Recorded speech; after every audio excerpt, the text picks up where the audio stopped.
Hey, traveler. Paimon. Oh, Paimon knows that voice! Over here.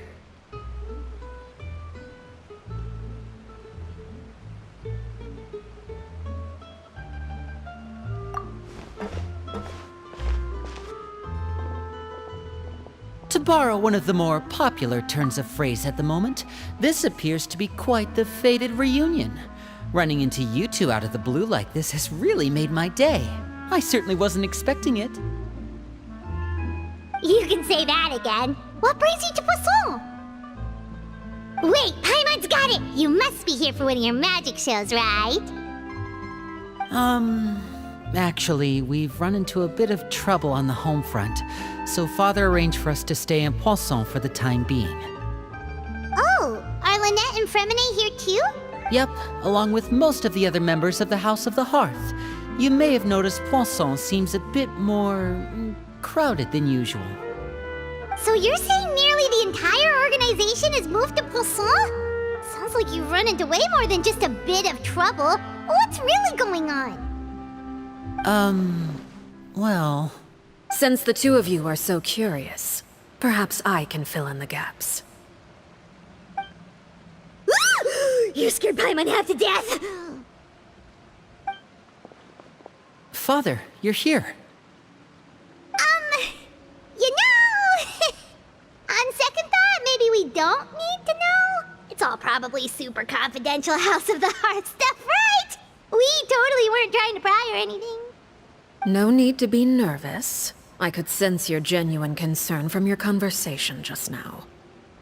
Of course, I can also understand your confusion. Sending so many Fatui here to Poisson, it's only natural that some might suspect an ulterior motive to be involved.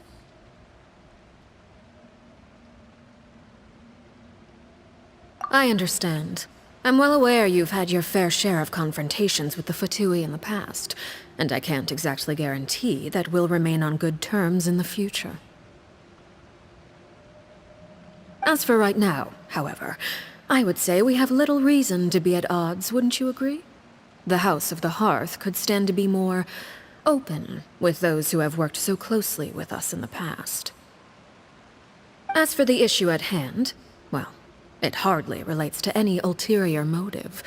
To be frank, it all stems from a certain rumor circulating around the House of the Hearth. It's an internal matter. What sort of rumor?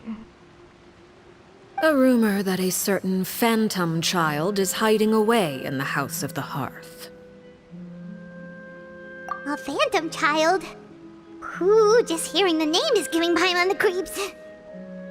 A spirit that should have long ceased to exist is lurking in the shadows of the House of the Hearth. So I decided to bring the children to Poisson before continuing to investigate the situation. I expect I should be able to track down the spirit fairly quickly. After that, it's just a matter of resolving the situation, if you will. It shouldn't be much trouble at all. If you're curious, or if you still have some concerns, it might be advisable to stick around for a few days.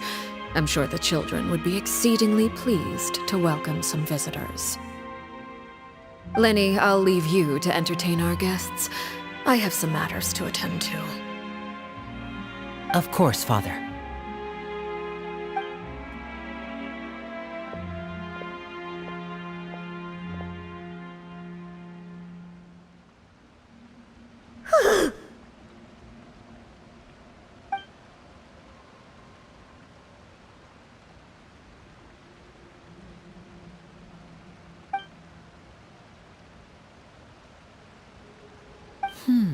It has long been a dream of mine to invite you to our home and introduce you to my other siblings.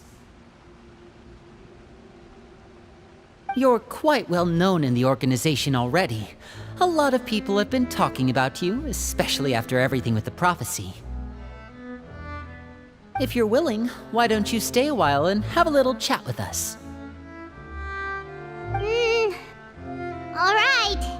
We don't have anything else to do right now anyway. But let's be clear, we're just gonna be there as guests, okay? Don't get any funny... Oh, wait a second. For your guests, that probably means we'll be treated to lots of yummy food, right? Of course. During our stay in Poisson, we've been helping out the locals with some fishing. We bring in quite the bounty every day. In fact, today's the perfect chance for me to show you what I can do in the kitchen. Let's go. I'll take you to where we're staying.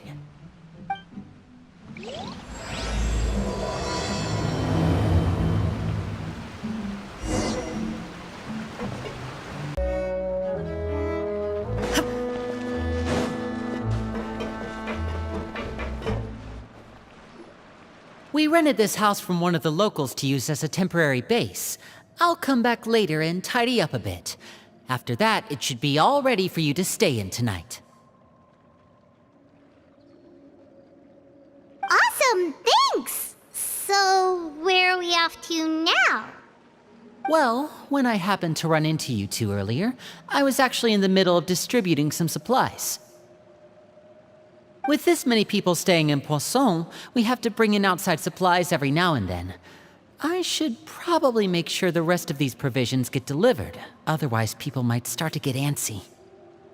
Okay, we'll come with! There are all sorts of rumors about your organization floating around out there. Paimon's not sure if she could even take a wild guess as to what's true and what's not. But now that we finally have the chance to see a day in the life of the house, we can take a good look at how you operate! Well, you're more than welcome to come along. Just follow me.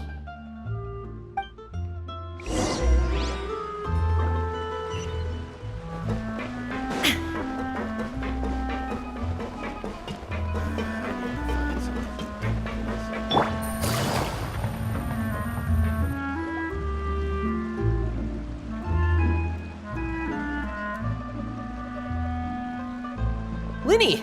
You're finally here! The supplies. I'm assuming you've... Brought them with me? Yep, here you go. Hello? Something caught your eye? It's the Traveler and Paimon!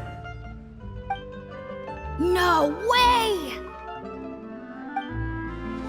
Come here, everyone! Hurry! The Traveler and Paimon are here! One at a time, please. Don't crowd around them all at once. We don't want to scare off our guests now, do we? Oh, it's alright! Gotta say, Paimon didn't realize we were this famous. Of course!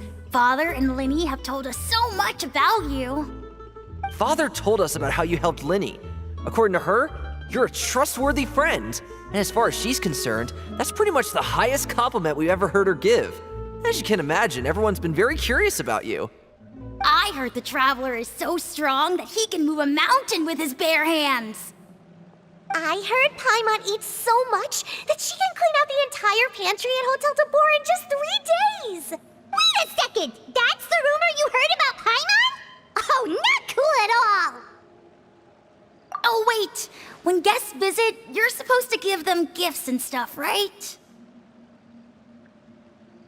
Oh, we don't need something like that. Besides, we don't have anything to give to you! Come on, we insist! I can give you some of my new potions. Just pick your poison. And by that, I mean medicine or actual poison. I've got both. Huh? Or maybe Shaplo can teach you guys about stealth! He's super good at it! He's never been caught! Ah, now that's not a bad idea. I know you usually prefer to fight head-on, but it never hurts to expand your bag of tricks, right? When it comes to eliminating your enemies, staying quiet can go a long way. Trust me, I would know. I was poisoned not too long ago, and I'm still dealing with the after effects. So I'm not quite as good as I was before, but I can still give you some pointers. Wait, when you said gifts, I didn't think you meant poison and stealth tactics. But those are the best things we can give you. You don't like them? Ooh, how about this? Tell me the name of someone who really annoys you, and we'll teach him a lesson for you.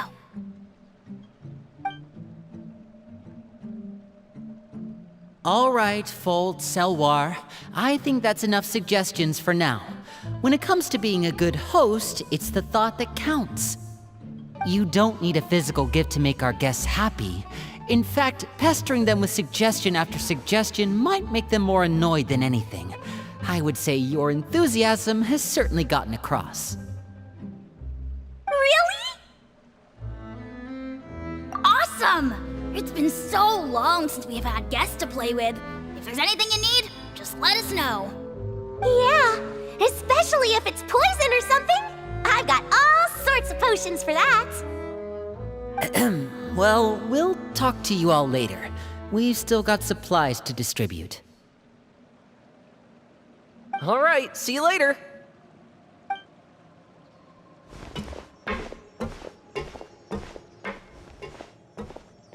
Bye!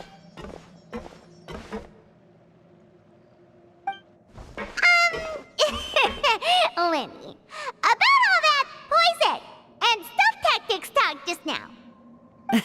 Scared you, did it? That kind of talk comes with being part of the House of the Hearth. When Foltz was really young, he strangled all of his family pets, just out of curiosity. He was labeled a dangerous problem child and was abandoned by his family. Elwar has an unnatural obsession with potions. Father has forbidden her from trying all the different concoctions she comes up with, but she still tries to test them in secret. You really have to keep an eye on that one.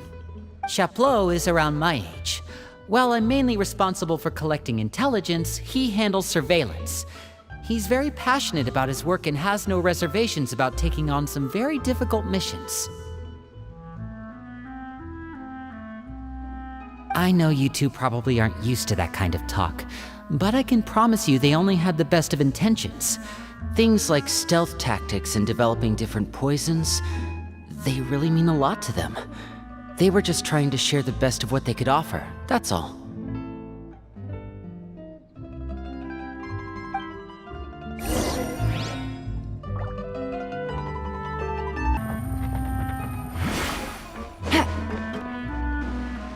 Filial, supplies are here. Thanks. And who are these two? Outsiders? Allow me to introduce you. This is the Traveler and Paimon. Oh, you're the famous duo I've been hearing so much about. It's nice to meet you. I heard you've traveled to all sorts of places. Is that true? Of course! We're making our way all across to that! Oh, good for you. You must be pretty familiar with Fontaine by now, then. Have you seen the new opera that started running recently? I think it's called... The 4,000 Thieves? Oh, this is the first we've heard of it. It seems like it's going to be fantastic. From what I've been able to tell from the posters, anyway. You should definitely check it out if you have the time. Oh, and there's the Blind Maiden, too. That one is supposed to have audience interaction. Seems pretty interesting. After this mission is over, I think I'll go get a manicure. Oh, maybe I should dye my hair. Wonder how much it'll cost. Is it just Paimon, or do these two seem much easier to get along with than the others? Looks like the House of the Hearth has some normal members after all. I heard that. Oh! Oops. I'm guessing you're referring to Foltz and the others? Yeah, we're definitely not all like them. I bet those crazies are practically foaming at the mouth right now. I'm sure they just can't wait to get back to Snezhnaya to carry out the plan. That's enough, Filial. Don't talk about family members behind their back, right? Whatever. Let's go. Guess this is goodbye then. If you ever have some time, we should go see the opera together.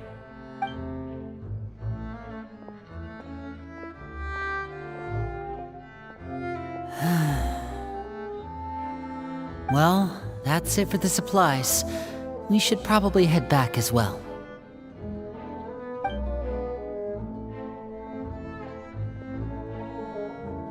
Well, they didn't seem too happy with each other.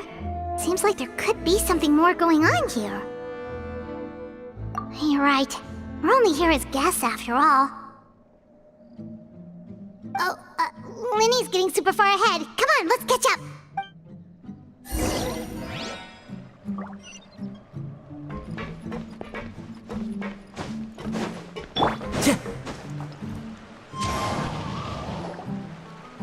So, what do you think of the members you've met so far? Well, Father is always encouraging us to be strong-willed and independent. So if there's one thing we've got, it's people who aren't afraid to speak their mind. Well, I should probably get cooking. Wanna join? Of course! Then let's head out and... Huh? Fremine? What are you doing here? Well, Fremine, nice to see you again! you too. I heard you're here as guests of House of the Hearth. Welcome. We were just going to make some food. Why don't you come along? I could use some help in the kitchen, and I seem to remember you mentioning you wanted to make seafood soup for the traveler in Paimon. Seafood soup? Oh, Paimon's drooling already. Were you looking for something just now, Fremine? Maybe I can help. It's nothing. I just wanted to see if there were any extra supplies. Yeah, we've got some left over. What do you need? Some food and water, and some clean cloth, if possible. No problem. Give me a second here. Food, water... Wait a minute. What do you need all of those for? You're not on any missions as far as I'm aware, and you were just going to come eat with us. So what's this all about? I thought I'd grab an extra portion because I get hungry at night.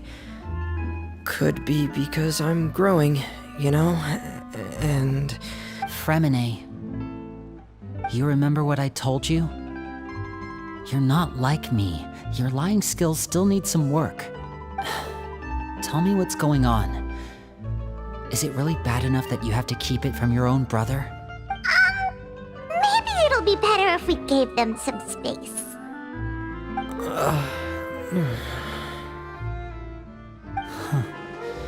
This is the first time I've seen that kind of look on your face. Whatever happened, does it have something to do with Father? Yes. Just follow me.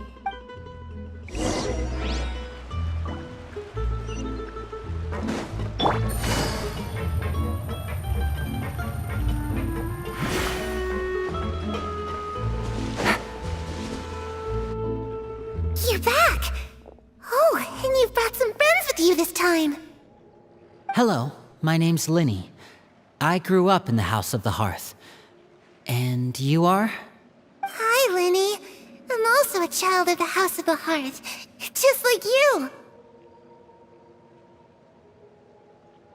You can call me Clairvy. Clairvy? It's nice to meet you. Does that name ring any bells, Linny? No, not at all. That's not a name we have on our roster, I'm sure of it. What I'm not sure of, though, is how she managed to sneak in. She must be the phantom child Father's been searching for. From the looks of it, I'm guessing you were the one that found her, Fremine. You, haven't told Father, have you? No, I haven't told anyone. I've just been keeping her hidden. For how long? About half a month now. So ever since we got to Poisson, then, do you have any idea what you're doing? I know what I'm doing. Really? Because from where I'm standing, it looks like you're hiding the very person Father has been trying to find. If Father finds out about this, everyone involved is going to be punished. You know the rules of the house, Fremine. I know you do. Father doesn't tolerate any form of betrayal. So why are you doing this? I've thought it through. And I just can't hand her over like that. Linny, don't you remember last year? Sheplo nearly died after getting poisoned during that one mission. He wasn't able to get back before the poison started taking effect, and not a single person was there to help him. That night, while I was sleeping, I heard a voice telling me to go save him. I opened my eyes, but I couldn't find the source of the voice. I thought maybe I was just hearing things, but I went to look for him anyway. Luckily, I got there with enough time to save his life. That feeling of being haunted, of hearing voices, it's happened many times in the House of the Hearth. I'm sure you've noticed. So what you're saying is, that was her?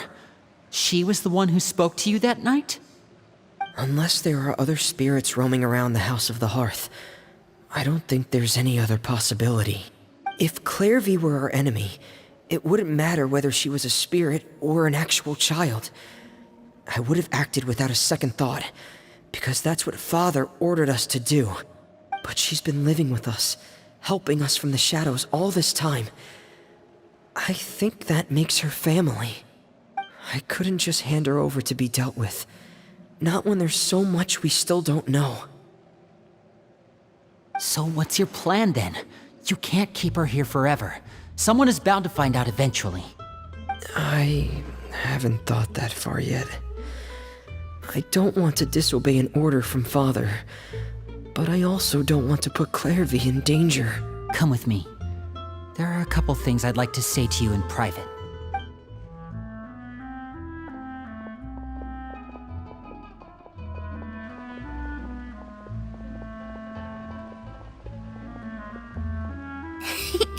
Those two sure care a lot about each other. Well, they got a funny way of showing it. From where Paimon was floating, it sure seemed like they were about to bite each other's heads off. No way! They have a really deep bond. I could tell right away, because I also have a friend like that. I just don't know how long that kind of bond can last. The darkness in the house runs deeper than you can imagine. No one can get out alive. I'm sorry, Linny. I really didn't mean to drag anyone else into this. Oh really? You didn't mean to? 'Cause I for one wish you did. Huh? What do you mean? You know, when we were younger, you didn't call me Linny. You called me brother, just like Lynette. We grew up together, the three of us. We were all orphans, all rescued by Father. Of all the siblings in the House of the Hearth, I think our bond was the closest. Later on, when you started calling me Linny, I wasn't actually surprised. After all, Lynette and I are related by blood. We've had to depend on each other to survive long before we joined the house. Linny, The darkest and most difficult moments of my life happened before you and I had ever met. I'm sure that's true for you as well. Even so, Fremine, we've stood by each other for all these years now, and to me, that means more than blood. You and Lynette are the most important people in my life. No one can replace you. So I won't let you face anything alone. Not if I can help it. Oh, looks like things are getting kinda heated between Linny and Fremine. Maybe we should go check on them. Oh, it's raining. I should put my clothes away.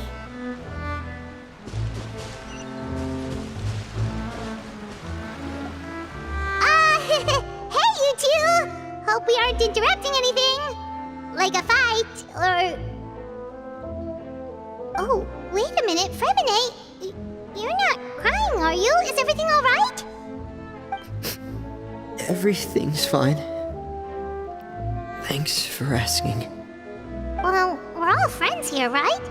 We've been through so much together, so if there's anything we can do to help, just say the word. It's just a small family dispute. It's not something our guests should trouble themselves with. In fact, it might be better if your stay ended here. What are you getting at, Traveler? When guests are around, families are often on their best behavior.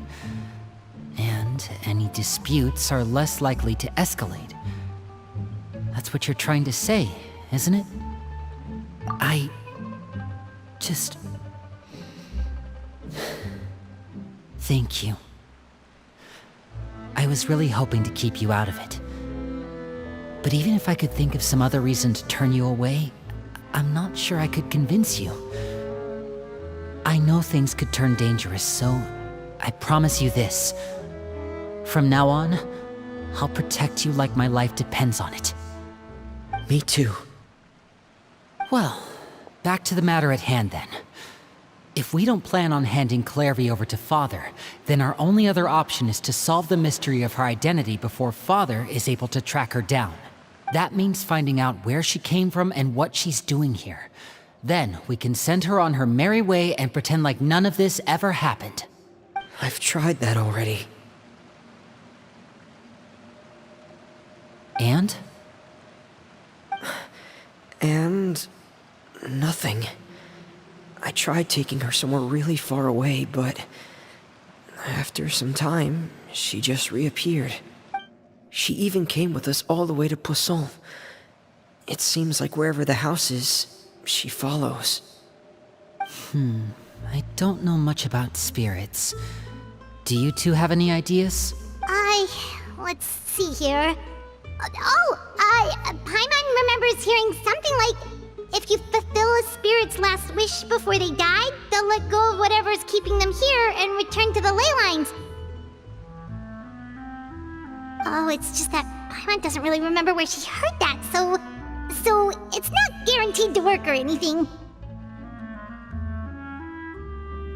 Well, sounds like it's worth a shot. Guess that means we should go ask her about her wish.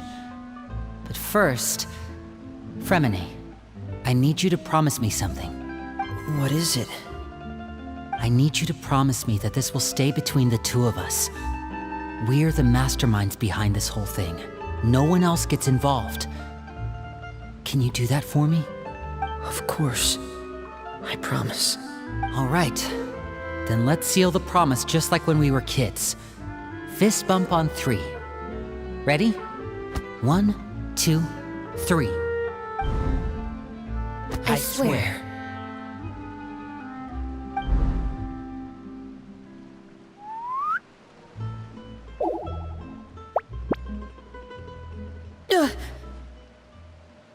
Whoa! Lynette! But what a surprise! What brings you here, dear sister?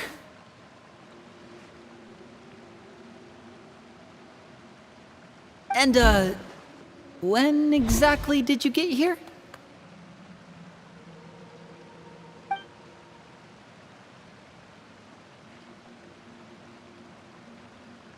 You're an idiot, brother. And you too, Fremine.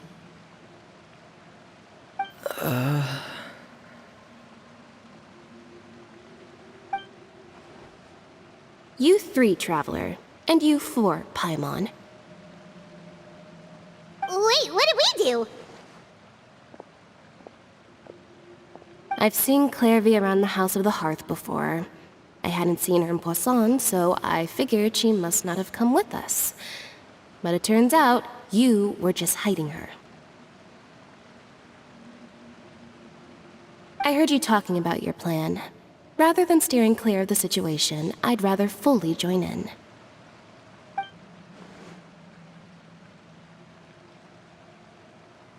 If you don't agree, I'll have no choice but to report everything back to Father. Simple as that. You're not giving us much wiggle room here, Lynette. Well, I guess we're all in this together then. After we talk to Clairvy, we'll figure out our next move. There's no time to lose. Let's go.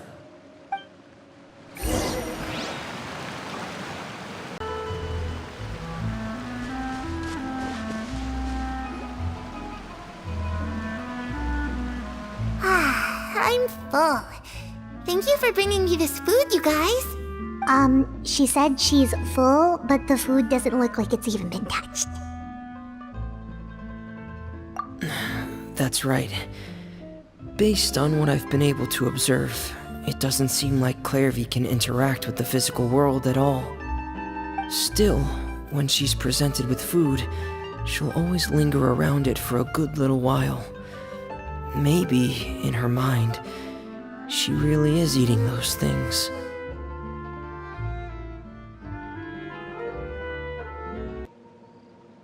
Does she know that she has already passed away? I've tried to ask her, but she didn't answer. My guess is that she's just as confused as we are. Or maybe she couldn't understand the question at all. Clairvy, if you've got some time, I'd like to ask you a few questions. Sure. Oh, another new friend. Hi, I'm Clairvy. Hello. Clairvy, how did you join the House of the Hearth? Huh? Isn't it the same for everybody? The knave brings you here and then you can't leave. It's just that your name, it's not on the roster. And I've never seen you before. The roster? Oh, I get it now. I think there might be some things you don't know about this place. The people in charge, they're not as nice as they look. They say they keep a roster, but it's not complete. There are a lot of people who aren't on it, and never will be. In this house, some people are family, and other people are just test subjects. Those... Wait, does that mean the knave... She... Is there anyone that can vouch for you? Perry, she's my best friend. She's the only one I trust in this place. Have either of you heard of that name before? No. Me neither. Clairvy, Perry. Neither of those names are on the roster. But it seems like she's telling the truth. Either that, or this kid's already got a bag of tricks bigger than mine. Maybe we should try a different approach. Clairvy, do you have a wish? A wish? It can be anything you want. Just imagine. It's your birthday, you're blowing out the candles, and your wish is...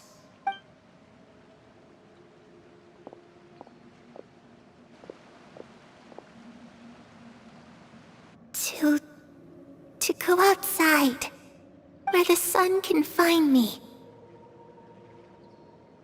That's... it? Well, that sounds easy enough. The darkness in the house runs deeper than you can imagine. No one can get out alive.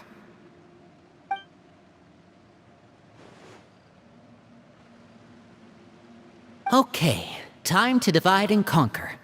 Listen up, I've got a plan. I'll try and find a way to use basic illusory magic to take Clairvy outside and bring her somewhere with sunlight. Lynette, try and find the list of executions that Clairvy was talking about, and see if her name is on it. Fremine, you stay in Poisson. We can't be the only ones who've had run-ins with Clairvy. I need you to collect intel on everything she's said and done.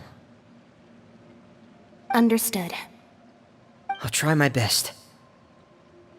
What about us? What should we do? I really appreciate your willingness to help, but this is a family matter. I don't want to drag you in too deep. It's too risky.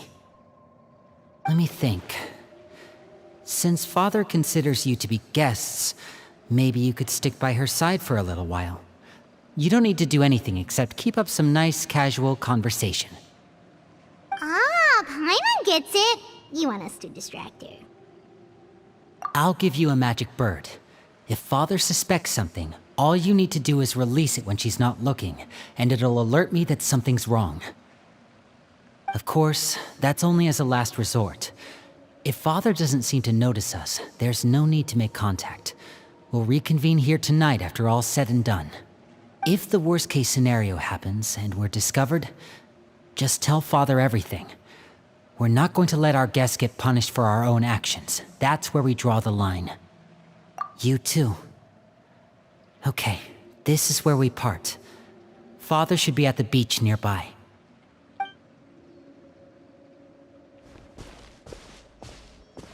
I really hope this goes well.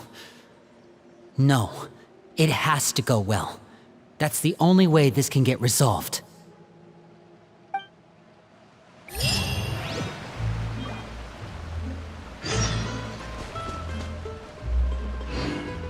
Clairvy, I'd like to take you somewhere. Is that okay with you? Sure. Where are we going?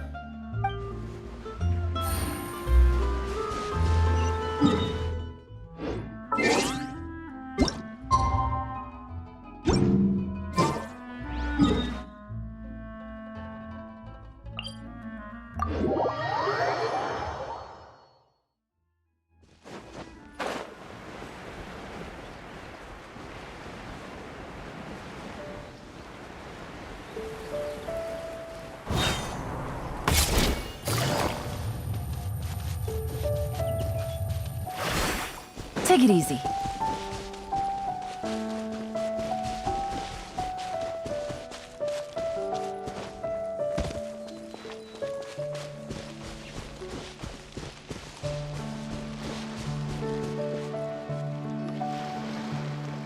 It's the knave! And... child! Hey, aren't you supposed to be in Snezhnaya recuperating? What are you still doing in Fontaine? Oh, it's you two. I didn't expect to run into you here. I was unconscious for quite a while after the fight in the Primordial Sea. After I woke up, I realized I was being taken back to Snezhnaya, and well, I couldn't have that now, could I? Not when I've still got unfinished business here in Fontaine. So, I mustered up all my strength and made the journey back on my own. What sort of unfinished business are we talking here? It has to do with Skirk, my master. I really wanted to meet up with her, but by the time I got back, she had already left. I still have so many questions for her. Without any other leads, all I could do was ask the knave to help me track her down. She must have left behind some traces from her time in Fontaine.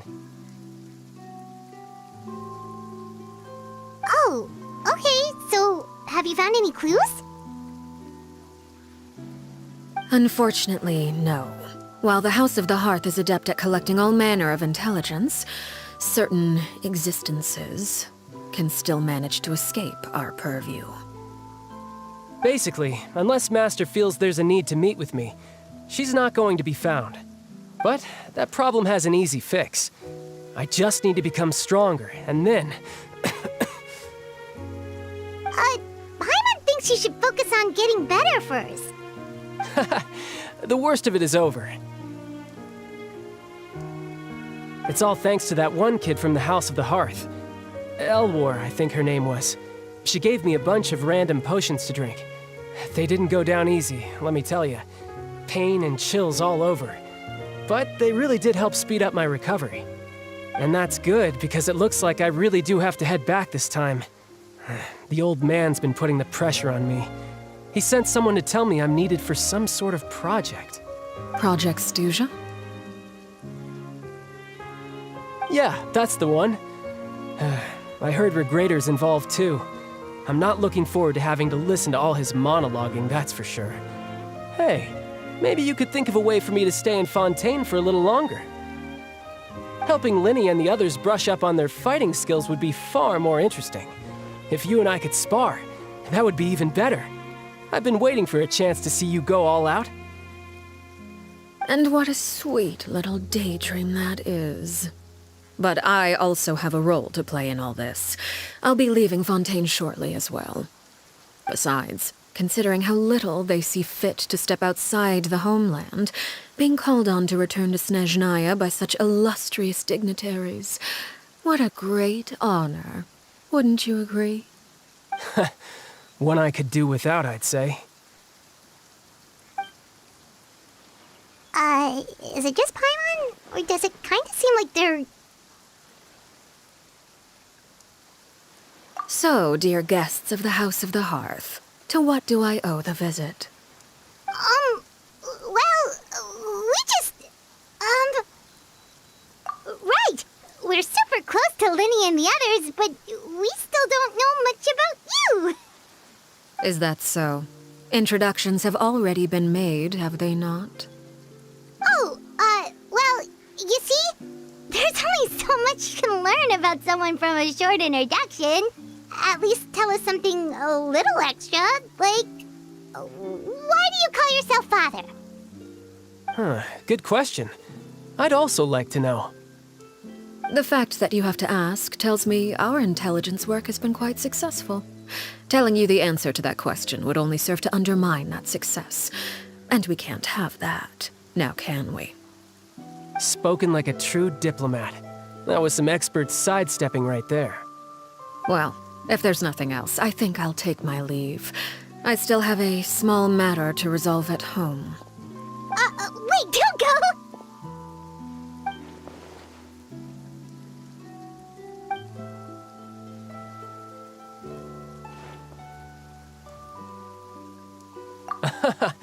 I'd also like to hear the answer to this.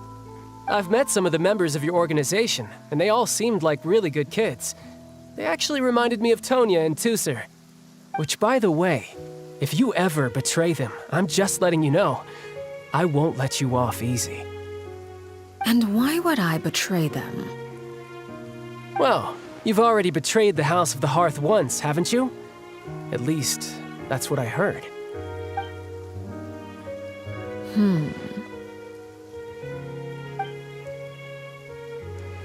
Okay, I admit. That's just what the old man told me. The rooster, I mean.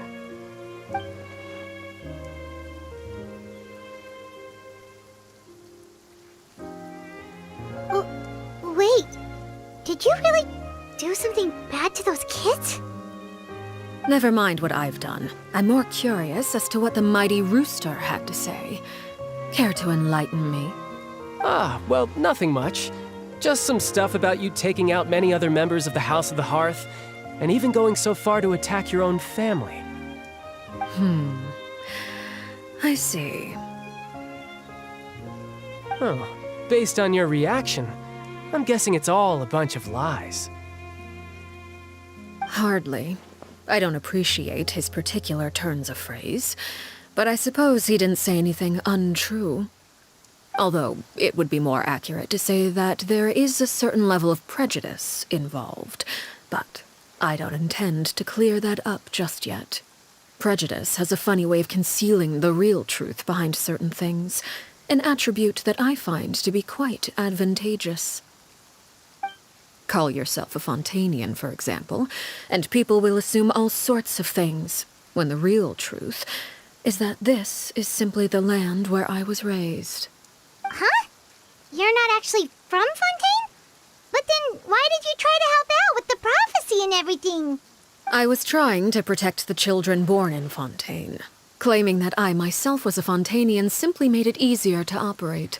People would hardly suspect a fellow Fontanian of having any ulterior motives. Who wouldn't want to save their homeland after all?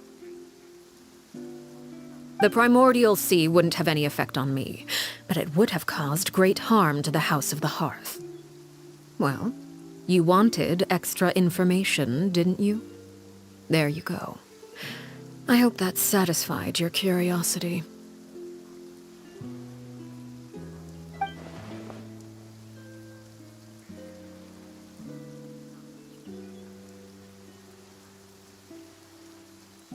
So, you stayed in Fontaine for the kids. I guess I was wrong to believe you'd betray them. Apologies. Looks like I was holding on to some prejudices myself. Good. Like I said, I like it when others have misconceptions of me. Actually, while I was recuperating at the House of the Hearth, there was something else that really caught my attention. I heard that members always resolve disputes and arguments with a friendly spar, and the loser has to back down. Seems pretty cool if you ask me. Would also give them plenty of opportunities to hone their skills. Well, that's only a recent development. In the past, such spars weren't nearly so friendly. The losing party would lose everything, including their life. They were that high stakes? Whew, at least that's not a thing anymore. Well, the current atmosphere's not half bad. I'm a bit jealous, actually. You've got so many family members around you, and you even get to live with them. Having a lot of family around means dealing with a considerable amount of bickering and scheming. Once Tonya and Tusser enter their rebellious phase, I'm sure you'll understand. Just imagine. Tusser becomes obsessed with plucking out strands from the rooster's mustache, or Tonya decides to dye her hair 42 different colors.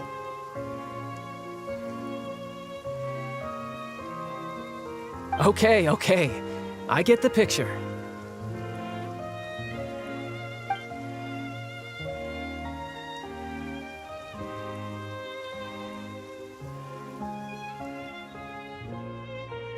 Well, would you look at the time? I should probably get going. Traveler, Paimon, I'm not sure where our paths will cross next, but the next time we run into each other, we should definitely try and find some time to spar. Again, maybe this is a conversation we can have when you look less like you're gonna keel over. All right. Well, thanks for everything, Arlecchino. No thanks necessary. You also played a part in obtaining the Gnosis. I would say we can call ourselves even. I like the sound of that. Well, I'm off. See you all some other time. We should probably get going too. Do you want to head back with us? Oh? You want me to leave so soon?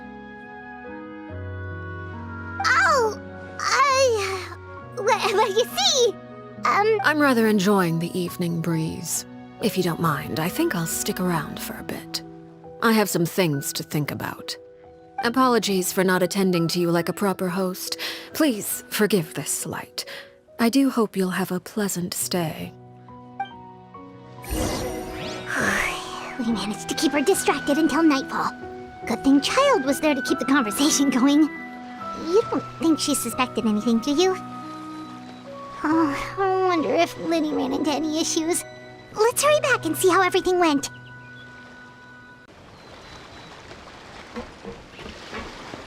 Oh? You decided to stay a little longer? Let's take in the ocean view together, then.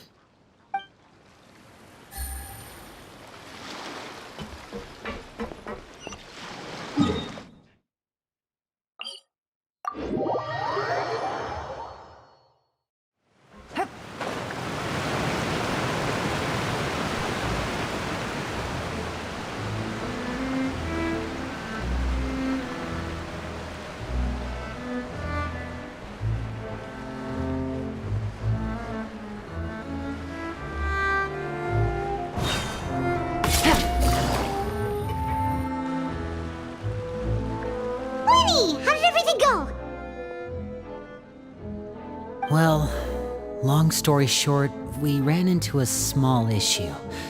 Clairvy can't go into the sunlight.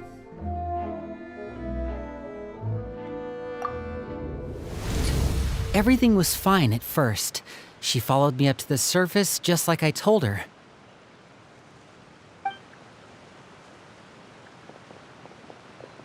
But as I led her out of the shadows and into the sunlight, she vanished. I turned around and there she was, standing at the edge of the shadows, silently watching me.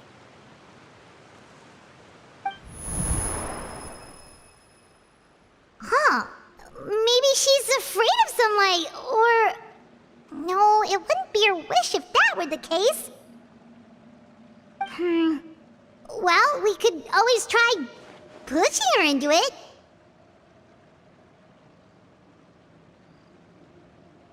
Oh, true. I've pretty much tried it all already. Nothing worked. Eventually, the sun went down, so all I could do was bring her back here. How did it go with you, Lynette? Good. I've got the list. It's right here. Really? Well, what are we waiting for? Let's take a look!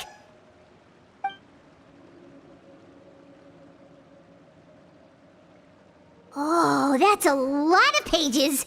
Oh, it's gonna take forever to get through it all. We can each take a section. Here. La Pouillade, l'endroit, Chambel, horaire.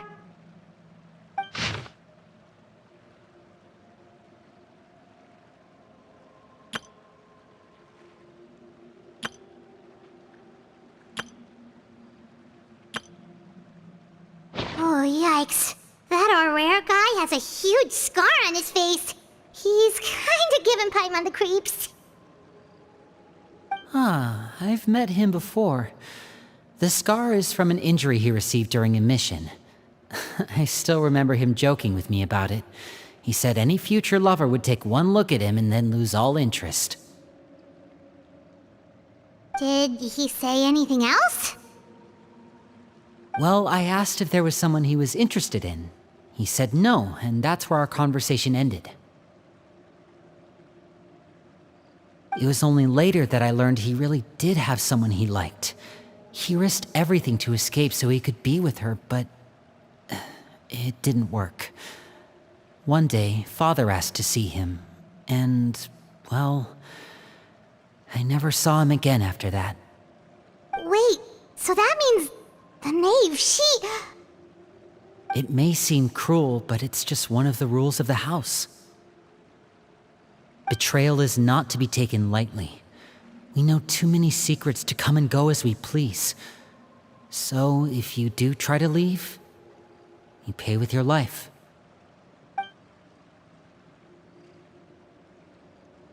Her name's not here, huh? Well, that's not too surprising. It doesn't seem like this list is complete. It only contains records dating back around 5 years. Let's shift our attention then. Fremine, were you able to find anything out?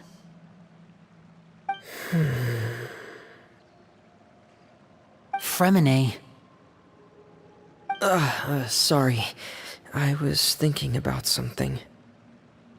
I managed to talk to quite a few people, but I couldn't help but notice that the atmosphere in the house was a little strange. Strange.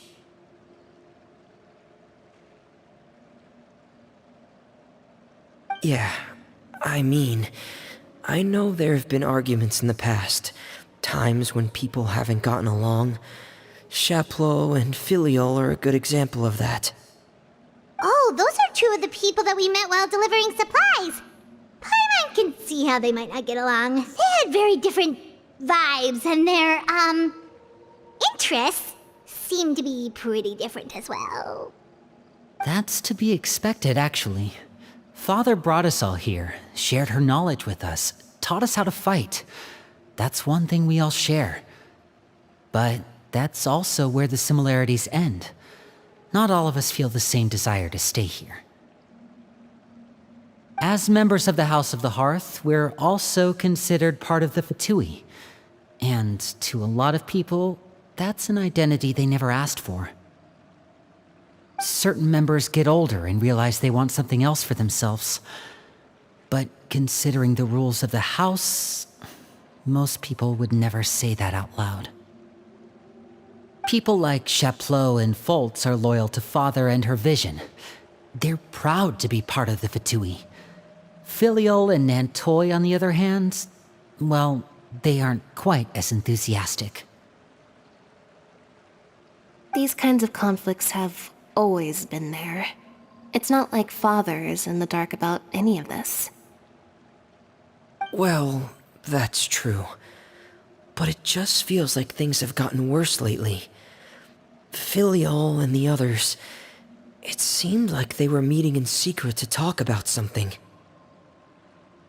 I can't say for sure, but I think they've met Clairvy. You think she's been inciting them to act out?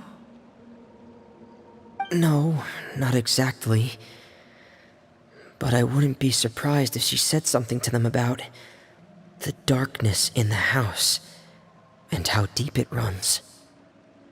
She's told me about it before. Experiments being run on children. People being used as pawns on the battlefield without so much as the strength to survive. And they just believed all that? Without any evidence? Clairvy's words probably gave them the excuse they were looking for. Whether they actually believe them to be true is secondary. This is all because of Project Stuja, isn't it? Whoa. Hold on a second. What's this Project Stuja all about, huh? This is the second time it's come up now. Sorry, but I'm not sure of the details either. I only know what Father has told us, which is that it's something the Rooster and Regrader have been working on together. Apparently, it has to do with the Fatui's strategic plan for the future. Because the House of the Hearth was so successful in obtaining the Gnosis, we now have the honor of playing a key role in Project Stuja. Wait, but isn't that a good thing? Key role is just another way of saying dangerous role. To us, the whole thing is an inconvenience. Father thinks so too, but she's in no position to refuse. Their plan isn't exactly unreasonable, and they've been funneling the house a lot of funding. It's just that we'll lose a lot of members in the process. Participating in the plan, it's an honor in name only. What they're really trying to do is subdue us. The existence of an intelligence organization outside their control makes them feel uneasy.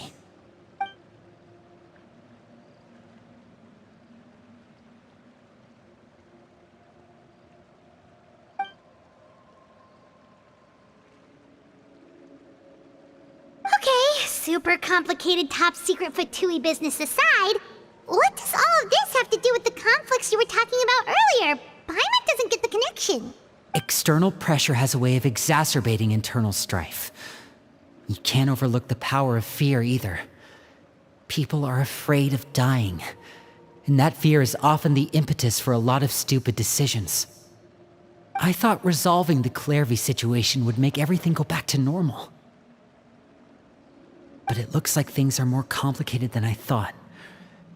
If we leave Filiol and the others to their own devices, sooner or later, Father will be forced to take action.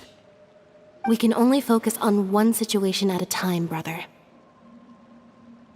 You're right. Even if we confront Filiol and the others, it won't do any good. It might even make matters worse. We should focus on Clairvy for now. Well, it's getting late. We should head back and get some rest. We'll try again first thing tomorrow. Lynette, you stick with me this time. Fremine, keep a close eye on Filiol and the others. Make sure they don't do anything they'll regret. Good work today, everyone. Have a good night, and I'll see you tomorrow.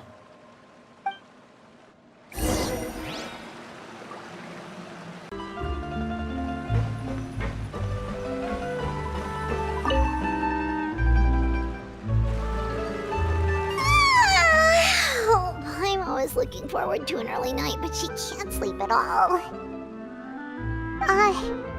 Hey, you don't think the knave will be too angry with Linny and everyone if she finds out about all this, do you? She's even scary when she smiles. If she were to actually get angry... Ooh, you have to protect Paimon if that happens, okay, Traveler?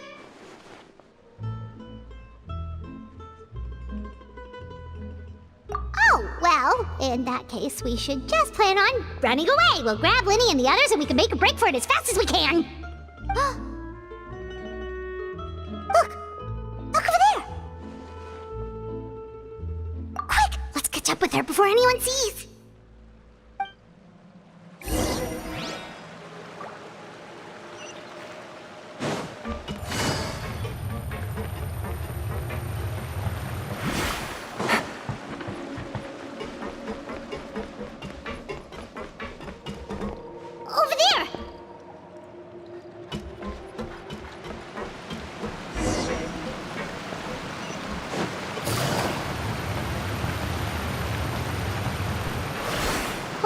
is she going? Or if someone sees her, we're toast.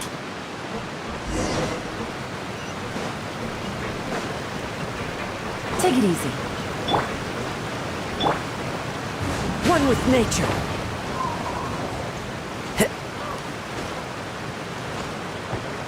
Oh, look! She stopped!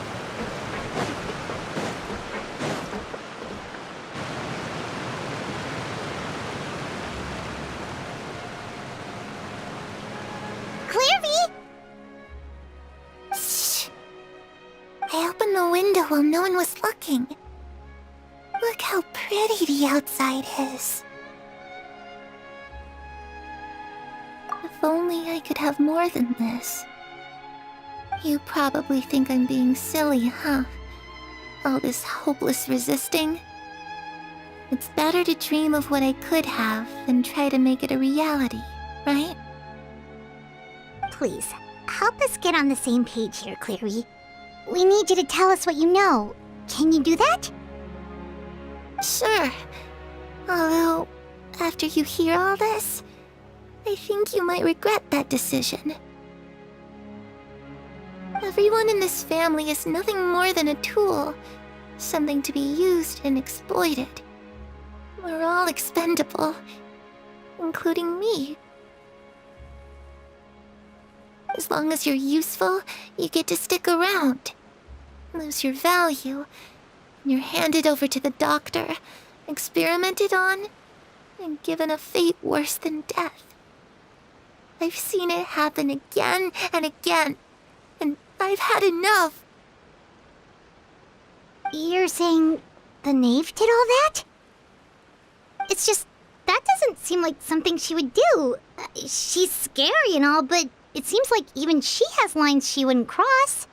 I knew you wouldn't believe me. Everyone thinks she's a good person. They all think of her like a real mother. Mother? But she doesn't deserve that title. She's disgraced it and tarnished it.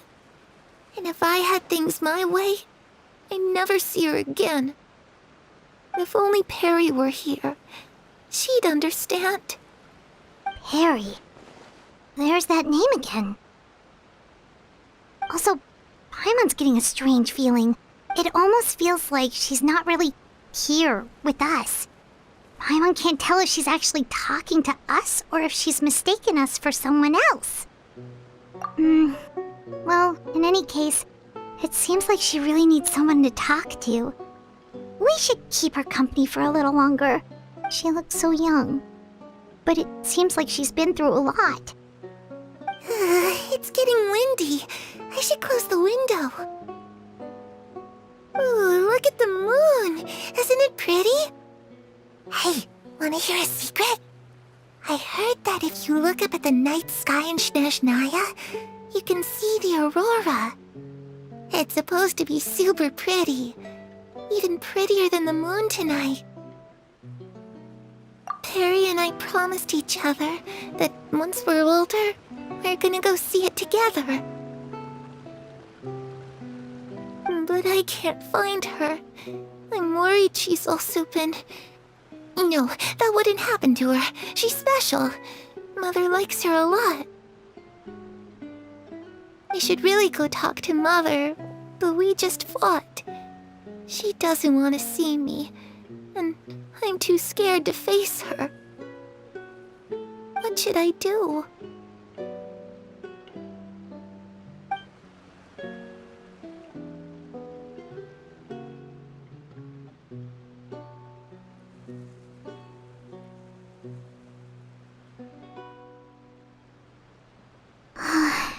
Paimon really doesn't understand what's going on with her.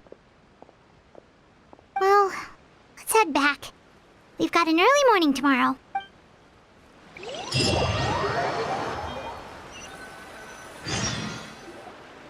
All right, looks like we're all here. Let's go ahead with the plan. Oh? What is it? What makes you ask that? Well, we kinda ran into Clairvy last night, and that's what she told us. We met the doctor back in Sumeru. He's super dangerous. and he's done all sorts of bad things. It's possible that Father and the Doctor have had certain dealings, but I don't think Father would work with him. We're not really on the same side, so there's not a lot of trust between them. That doesn't exactly set the stage for a successful partnership. I did hear, though, that when Father first became a Harbinger, the Doctor offered to work with the House of the Hearth. Father rejected most of his proposals, except for one. It had to do with some sort of secret experiment. Secret experiment? Could that be what Clairvy was talking about? I don't think so. I don't know any details about the experiment itself, but I do know it's an entirely independent operation.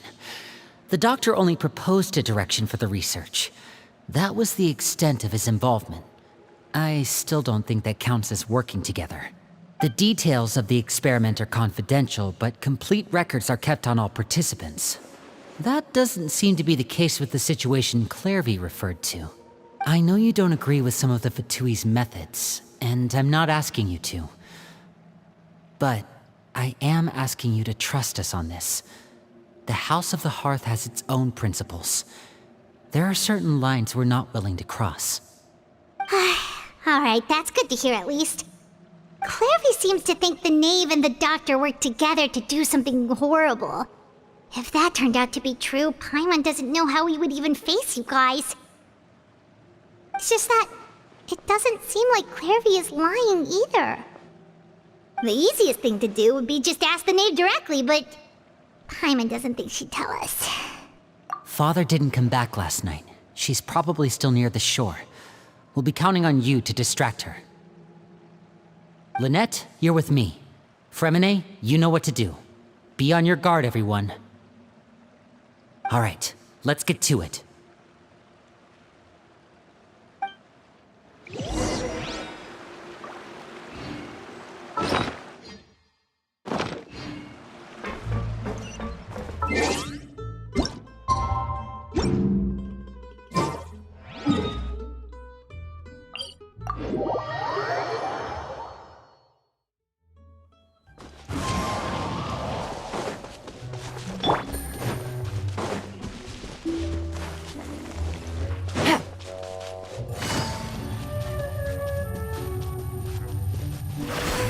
Take it easy.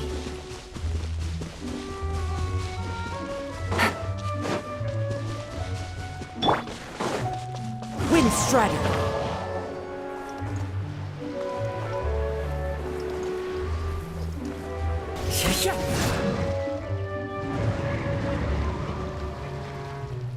Ah, it's you two again. I must say, you look a bit pale. Did you have trouble sleeping last night? A little. Perhaps if you had less on your mind, you'd be able to absolve yourself of such troubles. So what are you planning to do now? Catch up on some sleep? Or should I give you some time to rack your brain for a topic to discuss before I ask any questions? Although I must profess to being curious. Without Child here, how do you plan on distracting me? Us? Distract you? A good one. But no, we were just here for a chat. Looks like you could have used some extra time to think. No matter. If you don't have any other plans, why don't you accompany me somewhere? Don't worry. I'll be sure to steer clear of any scheming children. The ocean breeze is sure nice today. Children always think they can hide things from the grown-ups. But nothing gets past me. Least of all a little scheming. I think I'll let them have at it for a little longer. I can be very patient. Well, I'll leave you to think things over. If you're so inclined, meet me outside the Palais Mermonia. Good things come to children who do as they're told. So I do hope you decide to tag along. If only for your friends' sakes. What should we do? She clearly knows about everything we've been doing, and Paimon doesn't think it'd be a stretch to say she was threatening us just now.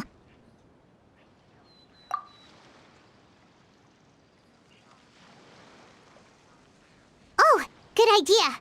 Hopefully he sees it in time. Well, we should probably head to the Palais Mermonia. Paimon doesn't want to find out what happens if we don't show up. Based on what the knave was saying just now, it sure didn't seem like it'd be anything good. Okay, then we probably shouldn't keep her waiting.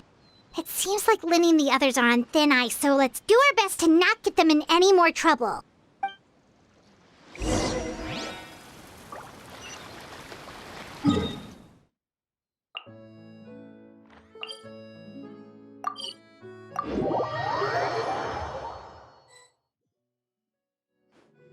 Seeing as we still have some time before my meeting, we might as well enjoy some pleasant conversation while we wait. I'm glad to see you get along with my children. Being surrounded by good companions is necessary for a child's development. You're not planning on doing anything to them, are you? I assume you're referring to Linny, Lynette, and Fremine. Although, there's that situation with Filial and Nentoy as well. It appears quite a few people have been acting out lately.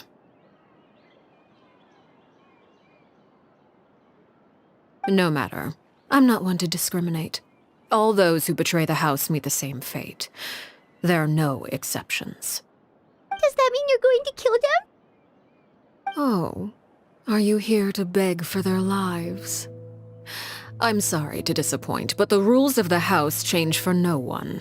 In my organization, everyone is responsible for their own actions. But don't you care about them at all?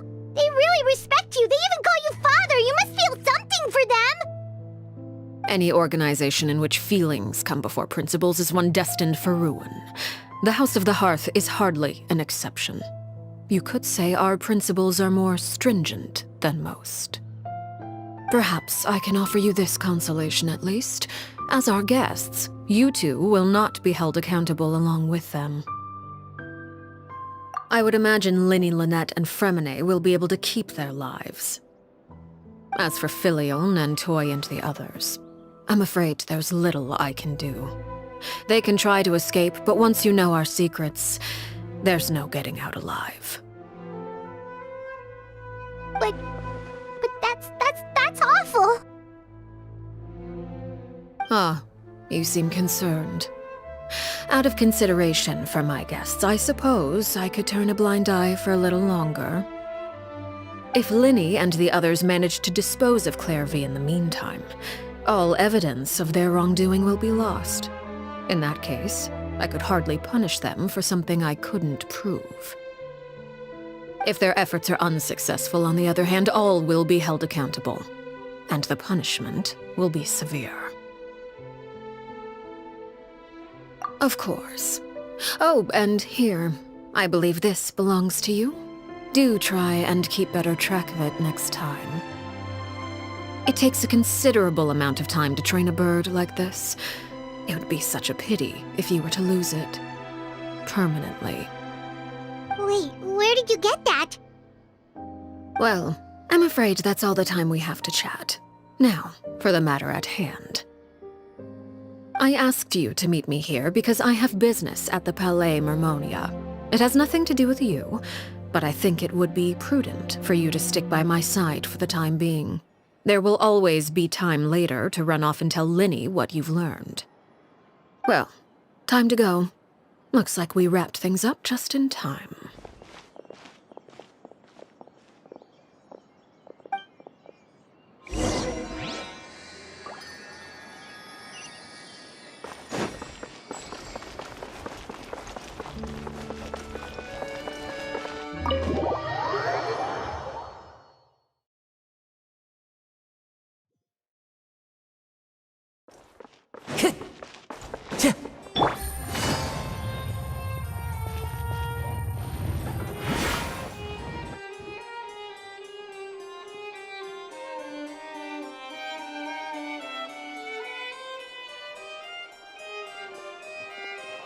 It's been a while, Monsieur Neuvillette.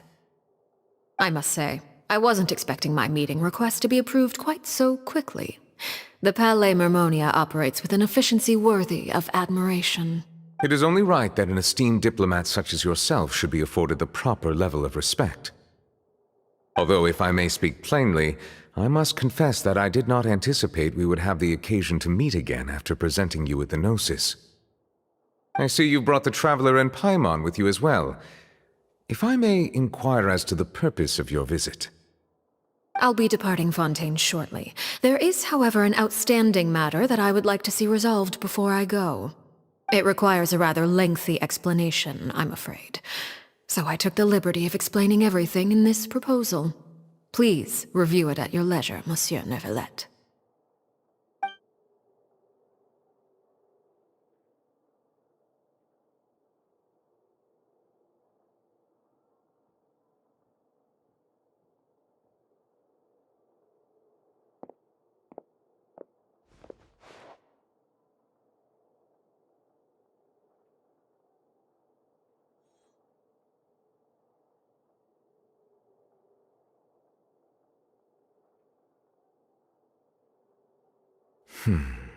I understand your request. However, at the risk of causing offense, I must admit that I fail to see why you would wish for such a thing. I heard you have a certain fondness for water tasting, Monsieur Neuvillette, so allow me to use water as an analogy. A family is like a large body of water with countless rivers flowing in and out. As someone who watches over this system, I would hope that each river that flows from the source will eventually reach the ocean. Of course, objectively speaking, I know this is impossible. Most of the rivers will dry up along the way, disappearing into the ground and leaving nothing but a barren riverbed behind. Not all rivers are destined to reach the ocean, but I would not see their existence rendered meaningless. I believe the water that flows within them is simply meant for a different destination, like a field in need of irrigation. Or perhaps the glass of a certain water-tasting enthusiast. Did you get any of that, Traveler? Your words paint an optimistic picture indeed. Allow me to remind you, however, few among us are willing to sip from a glass filled with tainted water. It may have been tainted at one point in time, but not to worry. I'll make sure it's strained of all impurities and returned to its cleanest form. I seem to recall there being a transactional aspect to your proposal. Perhaps you could expound on that? If you accept my proposal, Monsieur Neuvillette, I will gradually withdraw my forces from Fontaine. And, unless absolutely necessary, I will no longer carry out any special missions within Fontaine. I presume I can take your words to mean that, in the future, cases similar to the Tartuffe assassination will cease to cross my desk? Tartuffe? Ah, that thief who embezzled funds from all those charities, you mean? My deepest condolences to his family, but without any evidence, I cannot imagine how the House of the Hearth might have been involved in his passing. Of course, if you accept my proposal, Monsieur Neuvillette, I'm sure certain measures could be taken to reduce the frequency of such troubles. You choose your words carefully indeed. In that case, I am inclined to accept your proposal. My thanks for your generosity, Monsieur Neuvillette. Well, with that settled, we should be going now. I took the liberty of bringing along 2 bottles of spring water from Snezhnaya for you to enjoy. I do hope I get the chance to hear your impressions. Perhaps at our next meeting, yes? Indeed. I trust you would not overlook your commitment in the meantime. All right, Traveler Paimon. Time to go.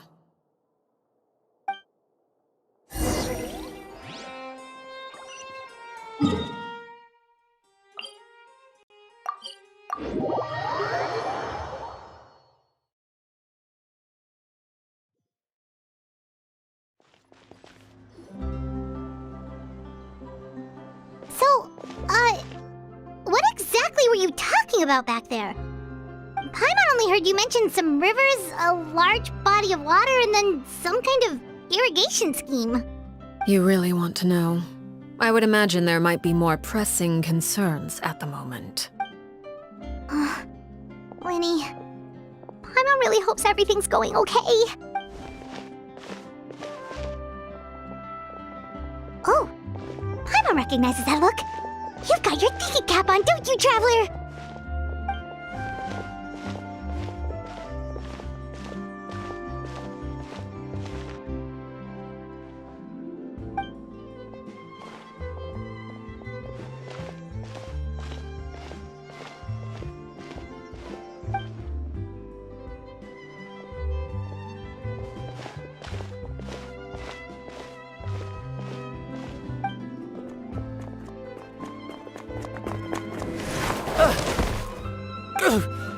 Oh, shoot. Are you alright? Oh, jeez. I'm so sorry. I was so focused on selling these papers, I wasn't looking where I was going. Well, let me make it up to you at least. Here, take this paper. On the house.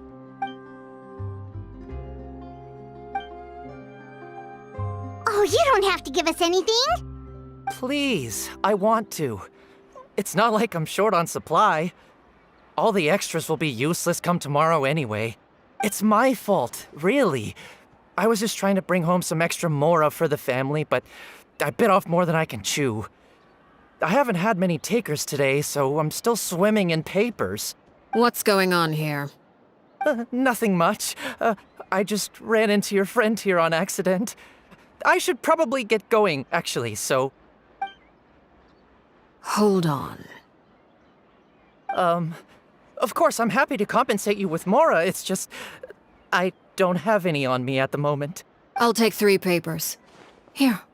Your payment. Oh! Thank you for your patronage. May the Archons bless you with good fortune.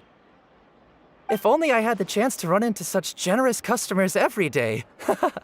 I should probably just take on a smaller inventory though, right? I'm getting married soon, so sometimes it's hard to not get ahead of myself. Anyway, I should head out. Goodbye! Well, now that my affairs are settled, we should take the boat back to Poisson. We've even acquired some light reading to enjoy along the way. Actually, why don't we stick around for a little longer? Paimon just realized how hungry she is. She can't head back to Poisson on an empty stomach.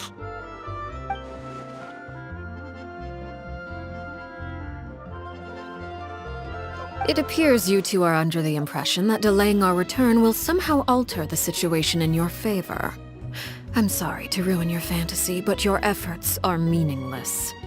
That being said, I could be persuaded to give Linny some extra time. I just have one condition.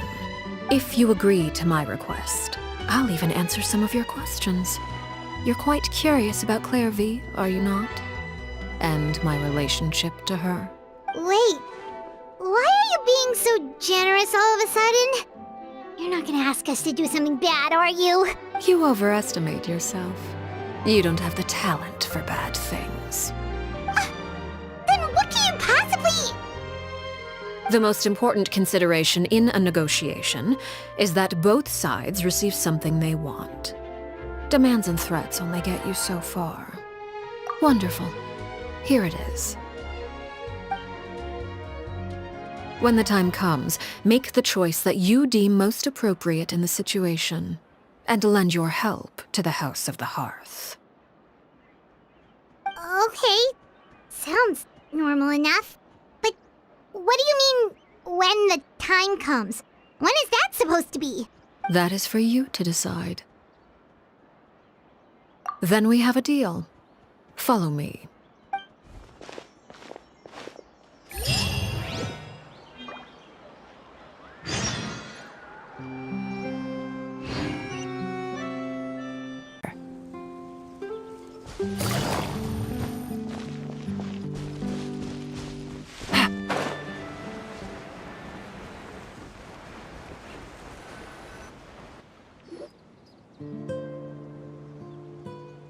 What is this place? Somewhere long forgotten by everyone. It used to be a grand building. Now it's nothing more than a pile of rubble. No one comes here anymore, nor does anyone care about what once happened here. Although, this place does have something to do with the story I'm about to tell you. It was before I became a Harbinger, and before Linny and the others joined the House of the Hearth. Due to certain events, I first killed Clairvy and then her mother. And this is where it all happened. You were the one that killed Clairvy? Patience now. Allow me to explain Clairvy's side of the story first. I'll start from the beginning. Clairvy was 6 years old when she was brought by her mother, Crucibina, to live in the House of the Hearth. From the outside, it seemed like a fairy tale. A thriving family made up of kind adults and friendly children. Crucibina was the knave at that time, and the House of the Hearth was under her control. She was Clairvy's mother by blood, but she was also the mother to all the children in the house. Clairvy was happy here, for a time. But she quickly realized that being part of this family wasn't a fairy tale at all. It was a kind of purgatory. Purgatory? Exactly. The House of the Hearth takes in war orphans from all over Teyvat. But as for how to raise them, that depends entirely on the person in charge. Crucibina came up with a novel idea. She would teach the children to fight, force them to duel each other, and then crown as the king of the house the child who proved themselves most worthy of inheriting her title. It's difficult to estimate the number of children who died or were maimed in the process. There's little I can say about the ones who died. The ones that emerged with permanent injuries, on the other hand, well, they still served a purpose. They would be handed over to the doctor to be experimented on, or sent away on dangerous missions. Nothing more than tools to be used and then discarded. So those were the experiments Clairvy was talking about. But what actually happened to her? You said that Clairvy was Crucibina's daughter, so if Clairvy tried to convince her to stop what she was doing, Crucibina probably would have listened, right? Despite being Clairvy's mother, Crucibina cared little for her daughter.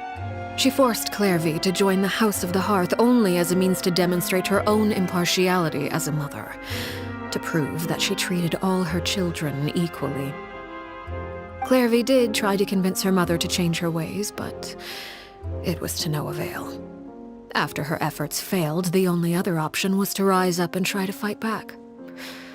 Unfortunately, the other children had already been thoroughly indoctrinated into the illusion of happiness Crucibina had created. Of course, there was one exception. Someone Clairvy's age who knew the truth about the House of the Hearth. Her name was Peruere. Wait, the friend that Clairvy mentioned? Friend, huh? I suppose we can call her that for now. Clairvy was a cheerful and passionate person with a tenacious spirit. Peruere, on the other hand, was rather cold-blooded. Her cold-blooded nature allowed her to see through Crucibina's facade. Yet, it was also this cold-bloodedness that prevented her from acting against it. At least at first. While Clairvy longed for freedom, Peruere was convinced that, amid all the fighting and violence, she would make it until the end. Despite their differences, the two became fast friends, united by their knowledge of the truth.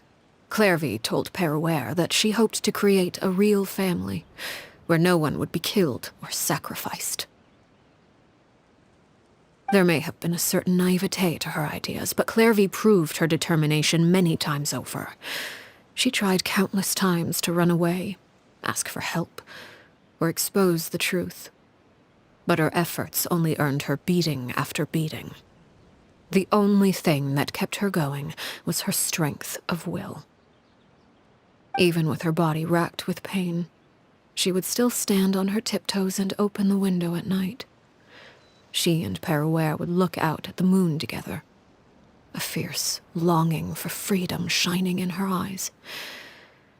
But one day that light simply vanished.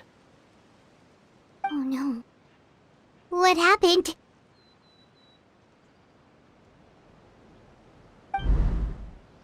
Her hopelessness resulted from a culmination of things. 10 years had passed. 10 years worth of failure after failure. She and Perouer weren't children anymore, but finding any chance to escape still seemed as hopeless as ever.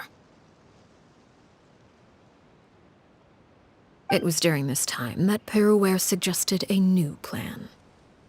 If escaping was out of the question, why not take down the very person sitting on top of this throne of lies? Mother herself. Clairvy rejected that proposal. She claimed that, as a famous harbinger, Crucibina possessed an unimaginable amount of power. Trying to kill her would have an incredibly low chance of success. Clairvy never gave another reason, but Perouer could see it written all over her face. Clairvy still thought of Crucibina as her mother. Killing her own flesh and blood was a line she couldn't bring herself to cross. If she couldn't escape and fight back, then only one option remained. Precisely. Death was the only way that she felt she could be free. It happened during a duel. When she arrived at the dueling ring that day, her partner turned out to be none other than Perouer, the very person that had stood by her side all those years. It was a fierce battle. But ultimately, Clairvy decided to let Perouer end her life. From that moment on, Perouer's journey was one written in flames. When the rain finally came and washed it all away, there she stood, the sole victor in Mother's endless game of slaughter, a trail of corpses strewn across her path to success. It was the very result she had predicted 10 years prior. Even then, she believed she would make it until the end. She wasn't surprised by the fact that she emerged as Mother's undisputed heir. Rather, her success left her with an inexplicable sense of restlessness. She was unsettled, and there was only one thing that could quell that sensation. Perhaps you two would like to take a guess as to what it was? Crucibina, you mean? But... Correct. This is the place where Perouer killed her best friend. A mere year later, this is also the place where she fought tooth and nail to kill the mother they shared. The moment she acted, any conception of what was right or wrong ceased to matter. It's one of the principles of the house. Only those who survive get to write the rules. Perouer won the battle, and became a harbinger herself. After which Her Majesty, the Tsaritsa, bestowed upon her a new name. Arlecchino. So the Perry Clairvy was talking about... It was you all along. You're Perouer. Arlecchino is just a name you got later. I left that name behind long ago.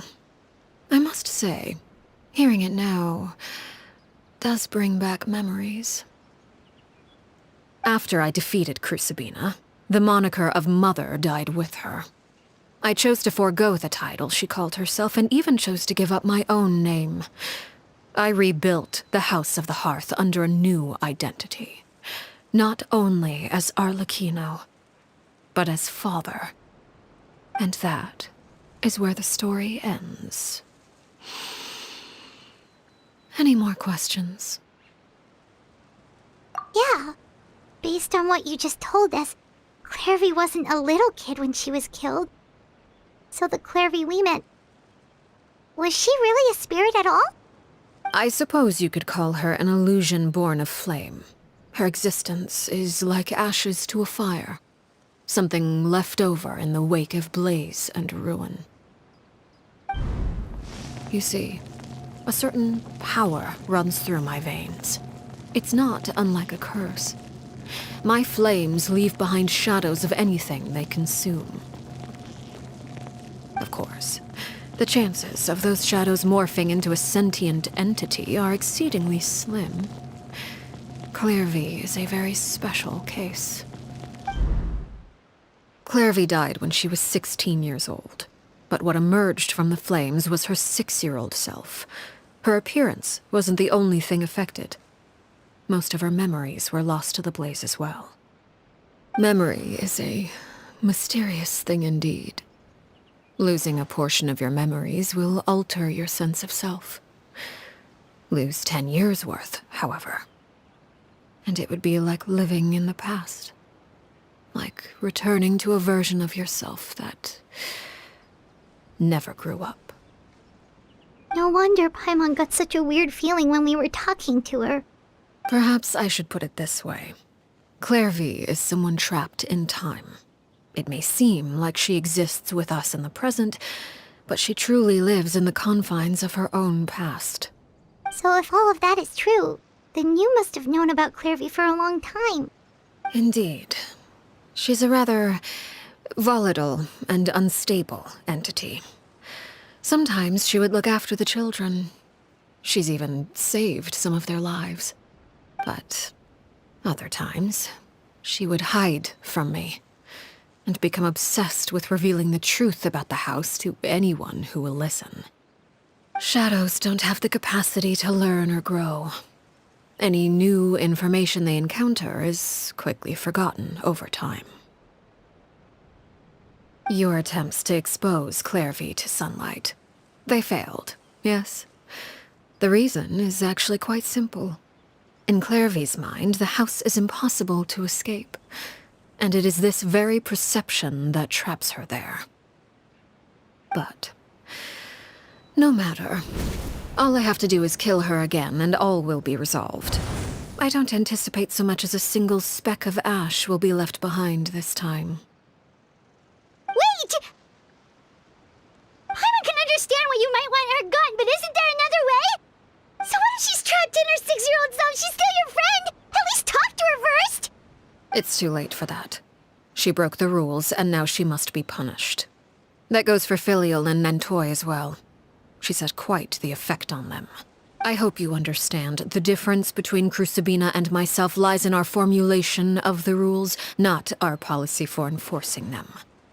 Upholding the rules without question is a trait we both share, because that is how a household should be run.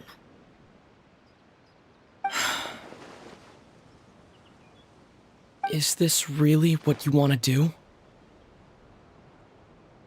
Whatever could you mean? Don't you want to say a proper goodbye at least?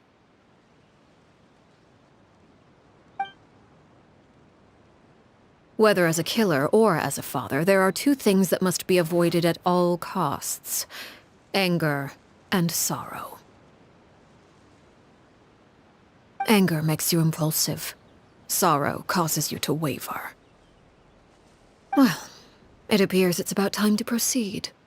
Before we arrived, I told some of my well-behaved children to bring our troublemakers here by nightfall. I do believe I've kept my end of the deal. I give your friends quite a bit more time. As for what happens now, we'll just have to wait and see.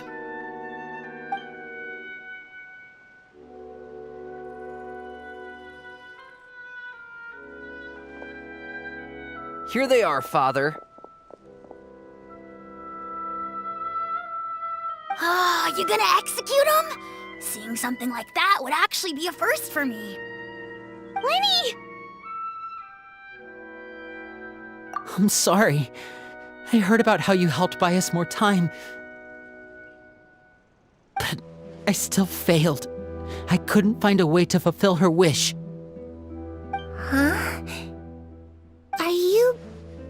Perry? Indeed, it's been a while, Clairvy. Perry! Stay right there. I'm sorry to postpone our reunion, but first I believe certain scores need settling.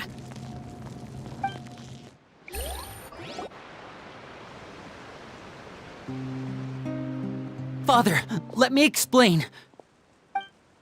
Out of my way. Father! You chose to conceal a threat to the house, and for that, you must be punished.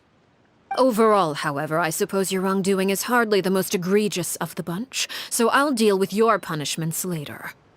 As for right now, the more pressing concerns are the traitors among us. By traitors? Do you mean us? Father, let me explain. We didn't mean to. Fultz, why don't you share what you heard? Yes, Father.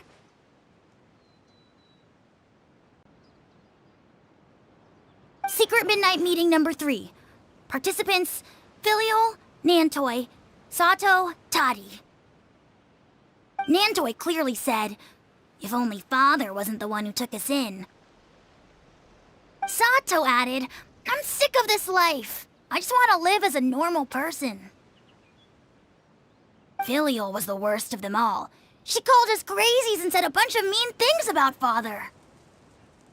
I did not! You're lying! Fultz is trying to frame us.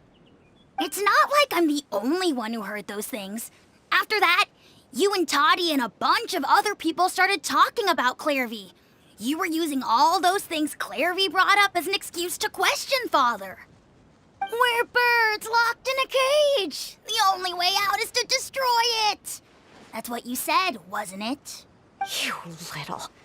You just want me gone, don't you? What did I ever do to you, huh? And you, Sheplo, have you forgotten who stood by your sickbed, watched over you, and changed your dressings? Come on, let's hear it then. What's your reason for all this?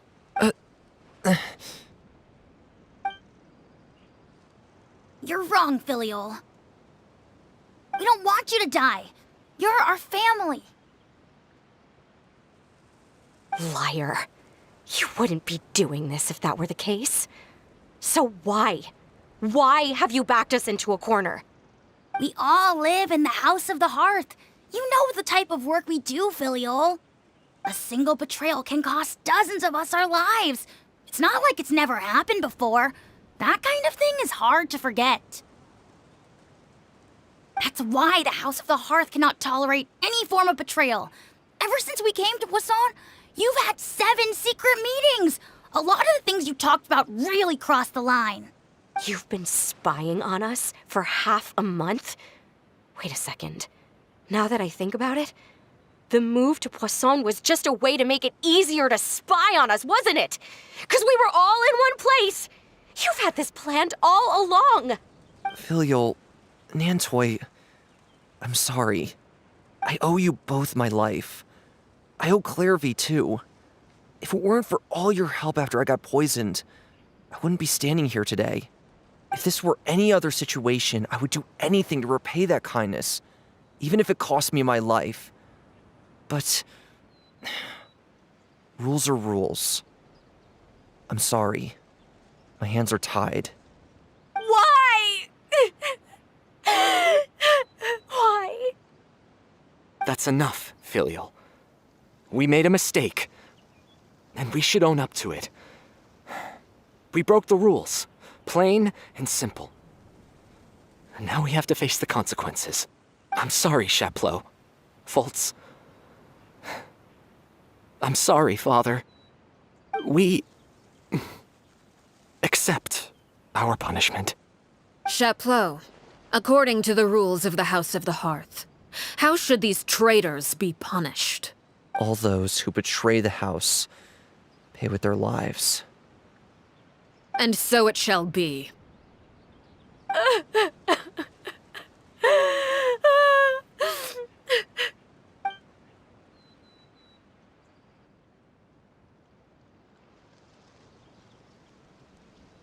Father, please wait!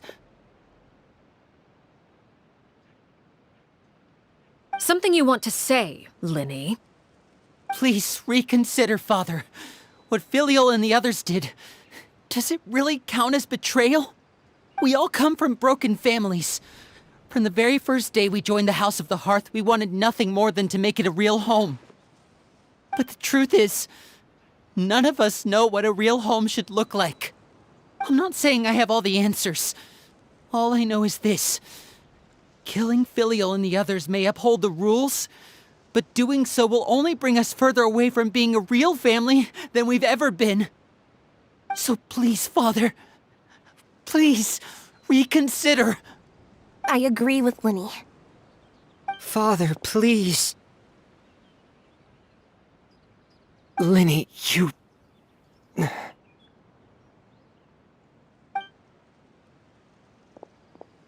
I also agree with Linny.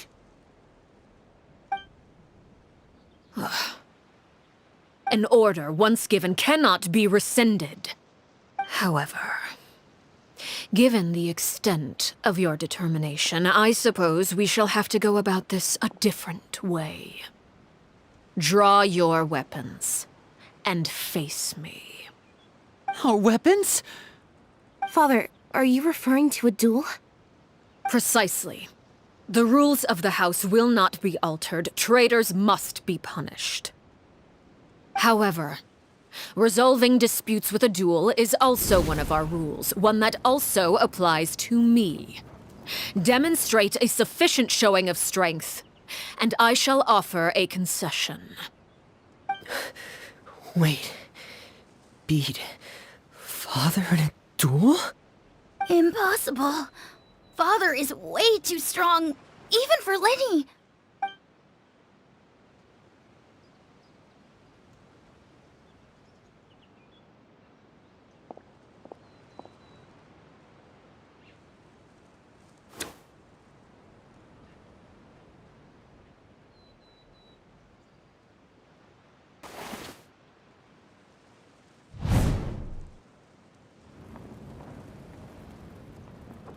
Did you hear that, Traveler? Lenny and the others have to duel the knave. What should we do? Can they really win something like that? If they lose, those people from the house are really gonna be executed. Hey, are you listening?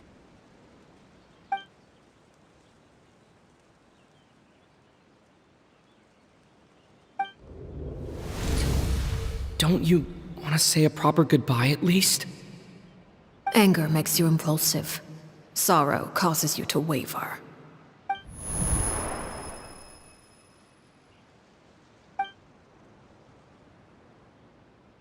Oh. Looking at that expression on her face, she seems really serious about this. Guess that means there's no chance she's throwing the duel on purpose, huh? When guests are around, families are often on their best behavior. And any disputes are less likely to escalate. When the time comes, make the choice that you deem most appropriate in the situation, and lend your help to the House of the Hearth. What's wrong, Traveler? Hey, where are you going? Traveler?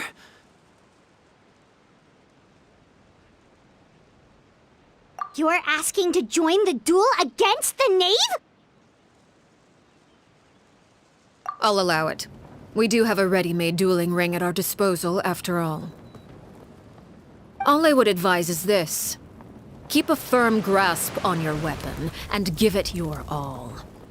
Any less, and you may just lose your life.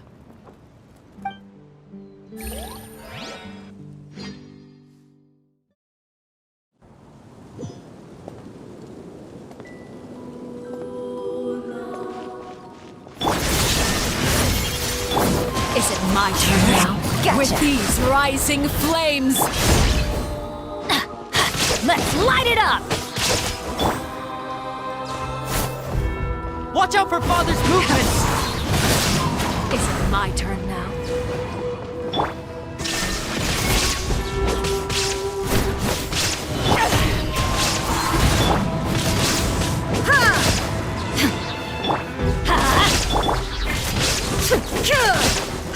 Father's even stronger than I expected. Now that's more like it. Shine down! Is it my turn now? I'm going in! Things are about to get dicey. Fallen leaves. I'm getting here!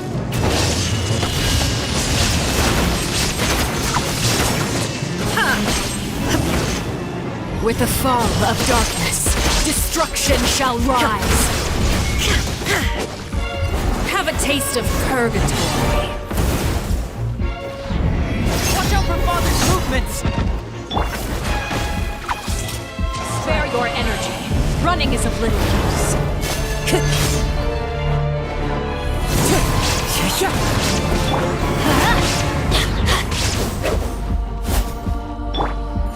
Busted. Take it easy. Hang in there!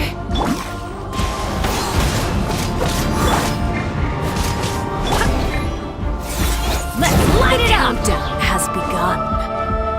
Teamwork is Like a dreamwork! fly tangled in a web. Now you shall perish! With these rising flames.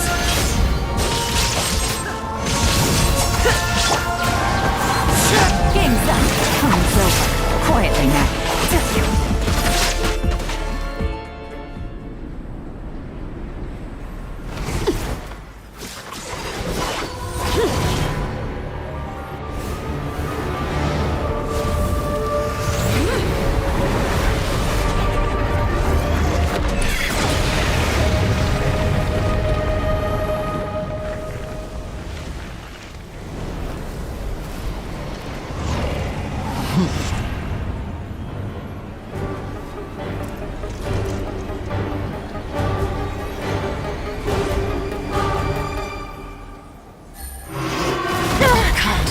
Seared away.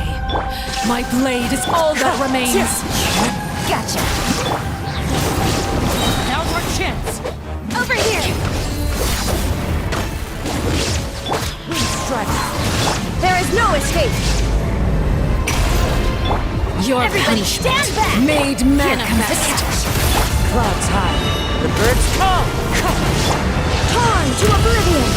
Watch out for Father's movements! Look out! Sometimes only the beginning.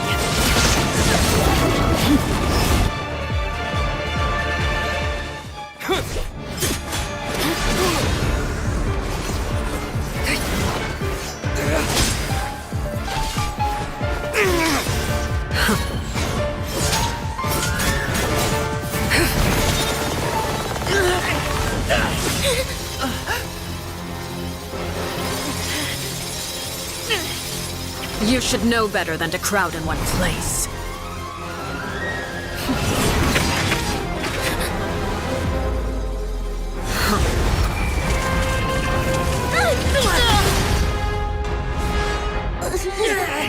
Oh, I know. Now! I'm sorry, Father!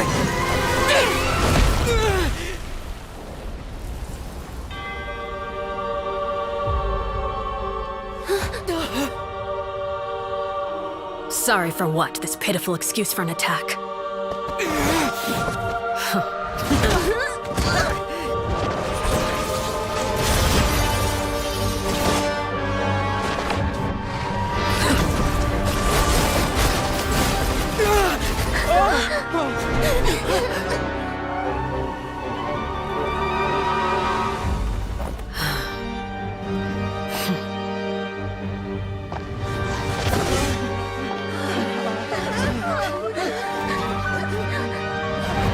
Father, no!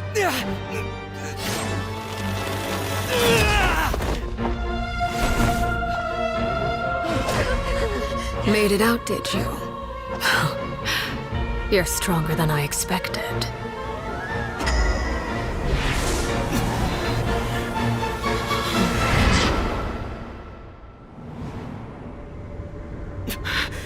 A crimson moon? I can't move.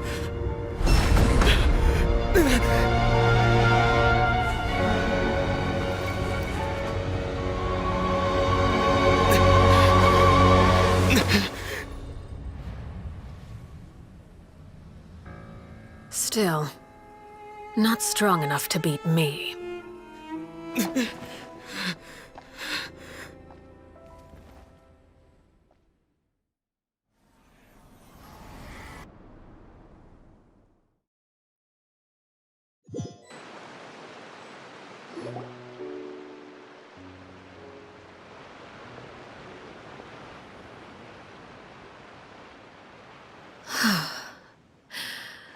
I believe we can end things here. It's not often that we get to enjoy the company of guests, after all. We wouldn't want things to get too out of hand.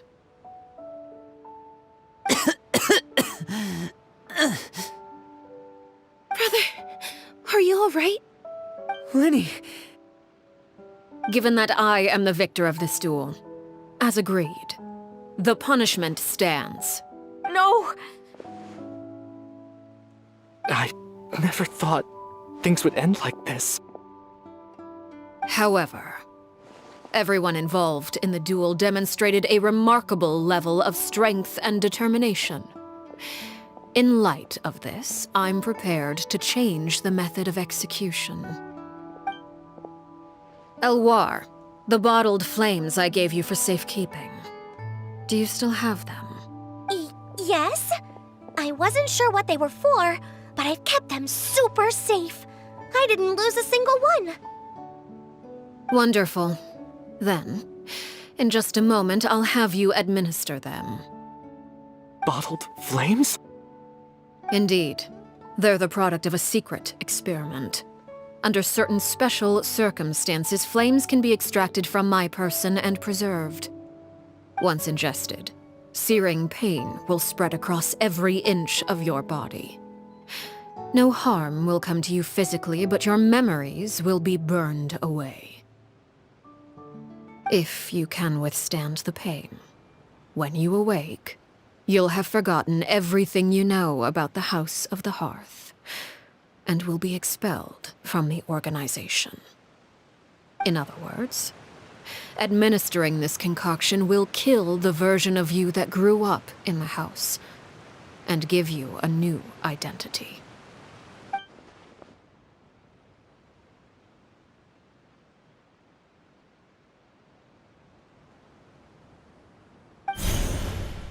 Memory is a mysterious thing indeed.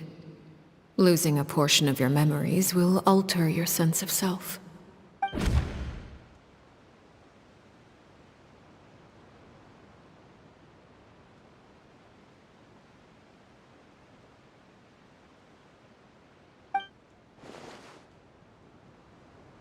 So, you're just letting us go, Father? You misunderstand. Memories are extremely important. Once consumed by flame, the version of you standing before me will die, and our secrets will die with you. So no, I don't intend to just let you go, because the person who survives will be nothing but a stranger. Even so, I won't have to live in fear anymore. I'm sorry, Father. I'm sorry I let you down. But I really... Don't cry, Filial. You haven't left the house yet, so there are still rules to be followed, yes? Remember what I taught you. Anger makes you impulsive, sorrow causes you to waver. Don't let yourself be controlled by your emotions. Of course. I'll remember. Dry your tears, and go pursue the life you really want. Yes, Father. Chaplot, Foltz, Elwar, take them back to Poisson. And bring Linny and the others as well. I prepared 3 extra vials of bottled flames. As for whether to take them, the choice is yours. Goodbye, children. The next time we meet, I will no longer be your father. Thank you for all you've done for the house. I hope you have bright futures ahead of you.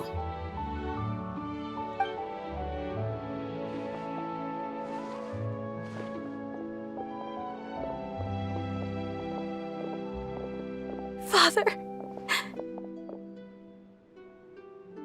Let's go.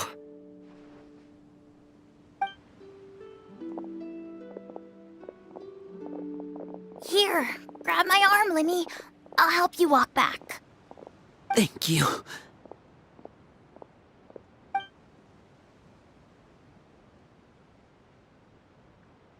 Clairvy.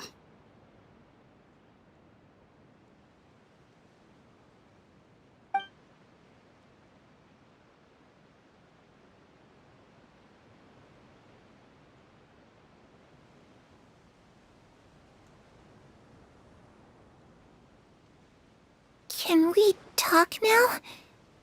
I've been waiting for a super long time. You really are Perry, aren't you? I haven't seen you in so long. How come you're all grown up? Wait, did I somehow travel to the future on accident? Or am I dreaming? What a long dream! Neither. You died, Clairvy. That's what happened. You could have at least sugarcoated it a little! Look, she's that speechless! Oh. Okay then. Huh? That's it? You accepted it just like that? Yep. If that's what Perry says happened, then I believe her. Perry wouldn't lie to me. Plus, I don't really need to know why I'm like this. I'm more curious about what happens in the future. If you're a harbinger now, Perry, that means Mother is gone, isn't she? Can you tell me about it? I want to know what happened to her. And to me. You never stopped trying to defy fate. At first, no one believed you. You could only vent your frustrations to the moon. In fact, you often sought comfort in the night sky. You wanted to see the aurora, so one night we promised each other we would go to Snezhnaya to see it together. Later on, you tried to run away, but you were brought back each time. Mother spared your life, but it wasn't out of kindness. Instead, she decided to make an example of you by slowly torturing you over time. That way, the other children would know what happens to traitors. Still, you never gave up. Mother hoped that through ruthless duel after ruthless duel, she would be able to crown an ultimate victor among the children she raised. But you called on everyone to unite, to fight to a draw in order to reduce casualties. Your efforts may have only delayed the inevitable, but still. You gave them hope. You tried everything you could think of, but every attempt ended in failure. Still, you never turned your sword on Crucibina, and you never turned it on me. On that gloomy day, you told me, "For the last 16 years of my life, I've done everything I can to fight for freedom. But now, I realize that the only freedom I truly possess is the freedom to choose to die." I never imagined I would say something like that. I must have been feeling really worn down. But somehow, I still think I understand. According to Mother's plan, only one of us was going to make it until the end. And I always hoped that person would be you. If I could do it all over again, I still don't think I would make a different choice. Even when I first met you, I knew you'd be able to do what I couldn't. Is that so? Even now, I'm not sure I truly understand what kind of freedom you were trying to pursue. But as the head of the House of the Hearth and as the children's father, I've tried to give them the most basic of freedoms. The freedom to choose their own fate. It's something I discussed with the Iudex of Fontaine. The children who want to leave the house will have their memories wiped clean of all secrets pertaining to the organization. In return, they will be allowed to live a normal life in Fontaine without being prosecuted for their past. Of course, I won't simply hand freedom to them on a silver platter. They have to fight for it and prove themselves worthy of it. Only freedom that is earned has true value. That's more than enough. That's exactly the kind of life I was fighting for. You know, Perry, I think you're a pretty amazing king, and a really great father, too. I'm really happy that you're the one who took over the house. I guess I do have one regret, though. I still haven't seen the outside world. Well, it just so happens that our dear guests over here have been to many nations and traveled to countless places. Perhaps they would be willing to tell you what the outside world is like. Really? Of course! We've traveled all over the place. We've got so many stories, we could probably talk your ears off for 3 days straight!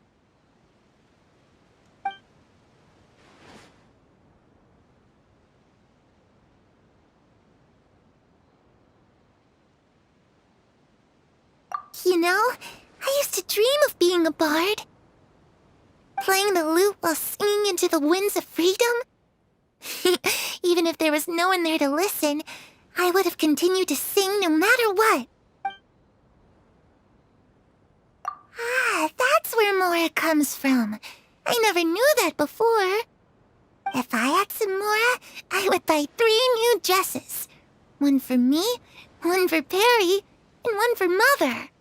It's just too bad Perry doesn't like wearing dresses. And Mother, well, she probably wouldn't accept something like that either. I guess I'd just have to keep them all for me then. I could wear a different one every day. Those yokai you mentioned, what do they look like?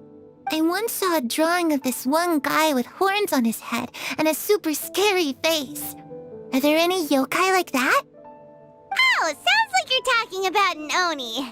Yep, we've met one, and let Paimon tell you, they're not nearly as scary as they look. I was always too afraid to skip Mother's fighting lessons. But at the academia, I bet you could do all sorts of secret things in class. Things that have nothing to do with studying. I'm just kidding.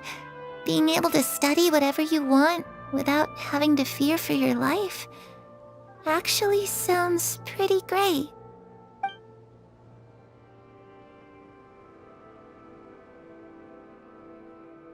The situation was super dangerous. Lenny and Lynette were accused of committing a crime, and they were going to have to stand trial at the Opera Epicles. Oh no, that must have been hard for all of you. What happened next?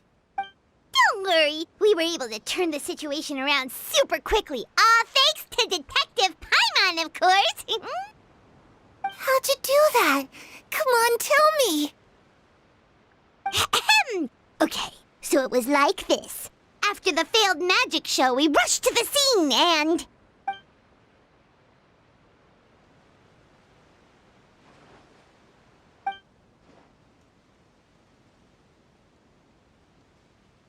Shadows don't have the capacity to learn or grow. Any new information they encounter is quickly forgotten over time.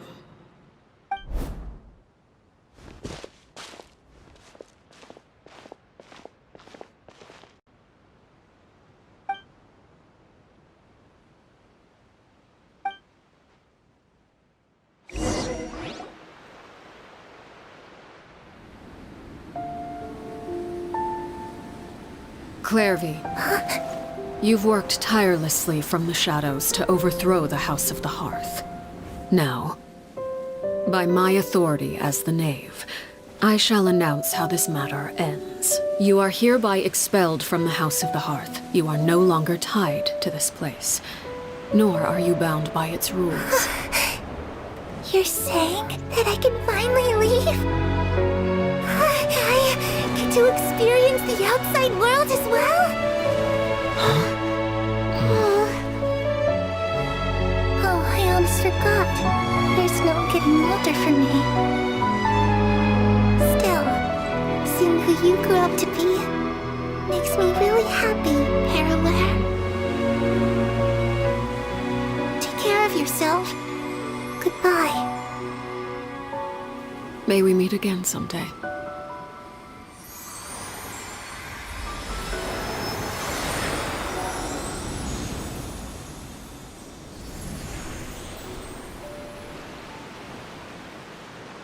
Clairvy. She left so soon. Paimon didn't even get to finish her story. I also have certain sentiments left unsaid. I wanted to tell her that the aurora I saw in Snezhnaya was just as beautiful as the ones in the pictures. But a shadow's memories reset at dawn. Had we delayed any longer, we wouldn't have had the time to say goodbye. Whatever regrets may linger, let them be lost to the coming of a new day.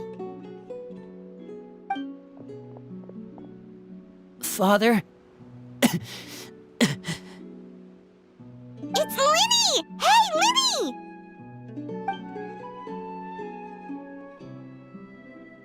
What is he doing back here? Let's go check it out.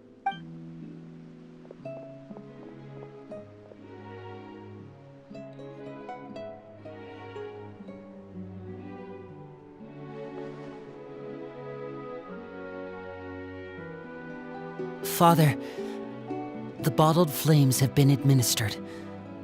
Filial and the others have left the house. And you? What have you decided?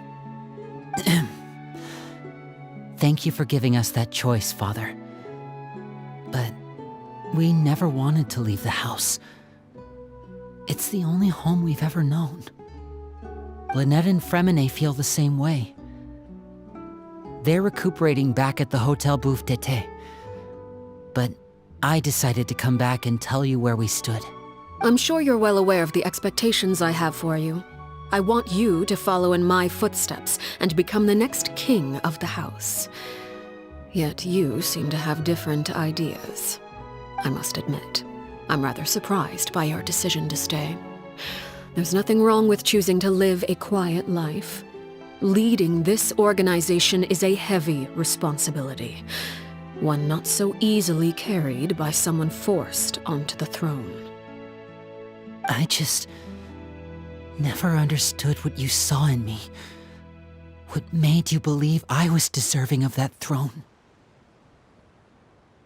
You're brave, talented, and, most importantly, you cherish your family. You would do anything to protect them, even if it costs you your life.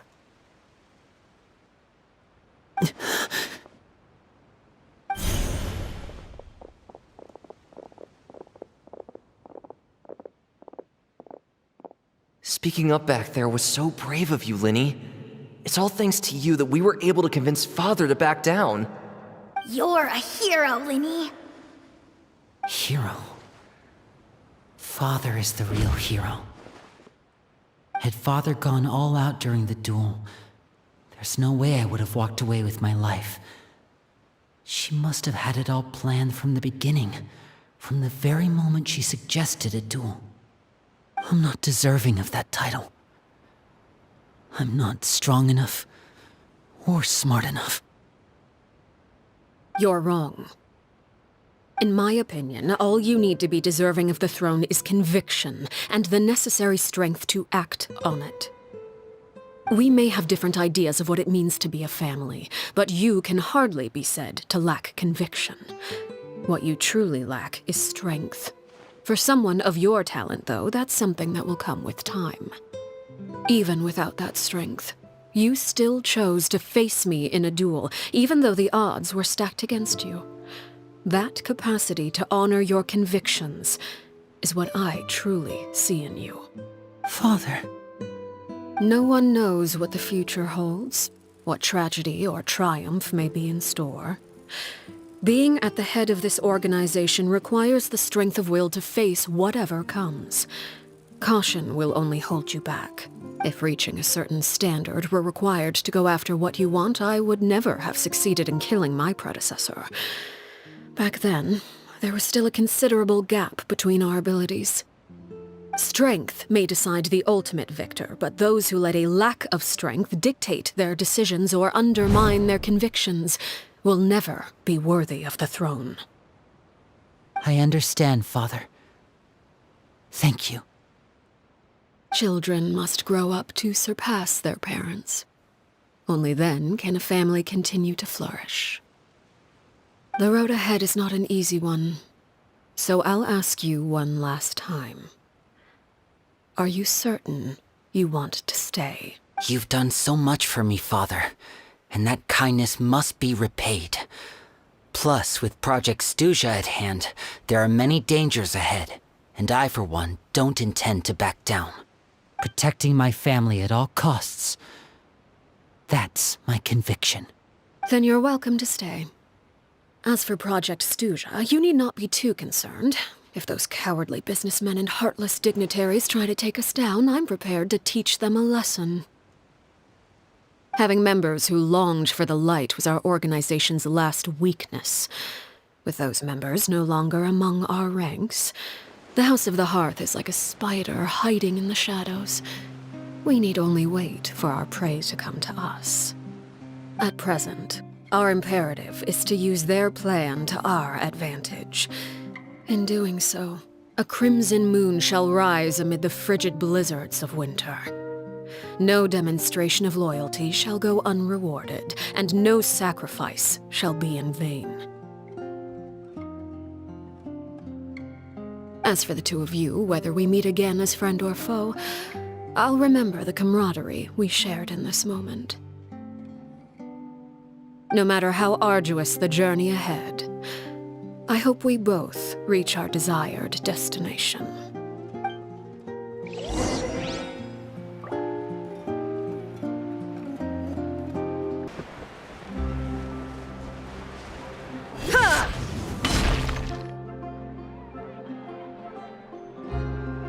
Lynette? Fremine? How are you feeling? Much better. Whew, what a relief! What about you? Are you feeling all right? I knew you'd come out unscathed. Us, on the other hand, well, we've been bedridden for 2 days. I couldn't even turn over. Oh, and I wanted to ask, is Clairvy gone? Linny and the other members have left Poisson and returned to the House of the Hearth. According to him, there haven't been any more sightings of a spirit roaming the house. I see. I'm glad. Father came to check up on us 2 days ago and told us about what happened with Crusabina and Clairvy. Actually, I've met Crusabina before. Wait, what? You've met the former knave?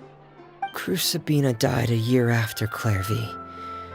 It was during the year between their deaths that I joined the House of the Hearth. Crusabina had an extremely cruel and radical way of doing things. While she was alive, the atmosphere in the house was suffocating. When I joined, though, the experiment she valued so much had already come to an end, and all the people involved, dead and injured alike, were gone. Crusabina never talked about the past with us newcomers. A couple of months after I joined, Father killed Crusabina and burned all her files.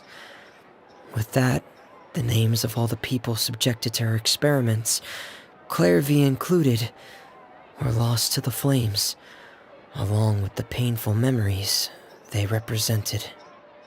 Father took in Lenny and me a couple months after that, but she never mentioned anything about Crusabina or Clairvy. It really seems like something she was planning to keep to herself. The last time you talked to her, did she mention why she kept it a secret for so long? She said she didn't want us to be affected by the darkness of the past.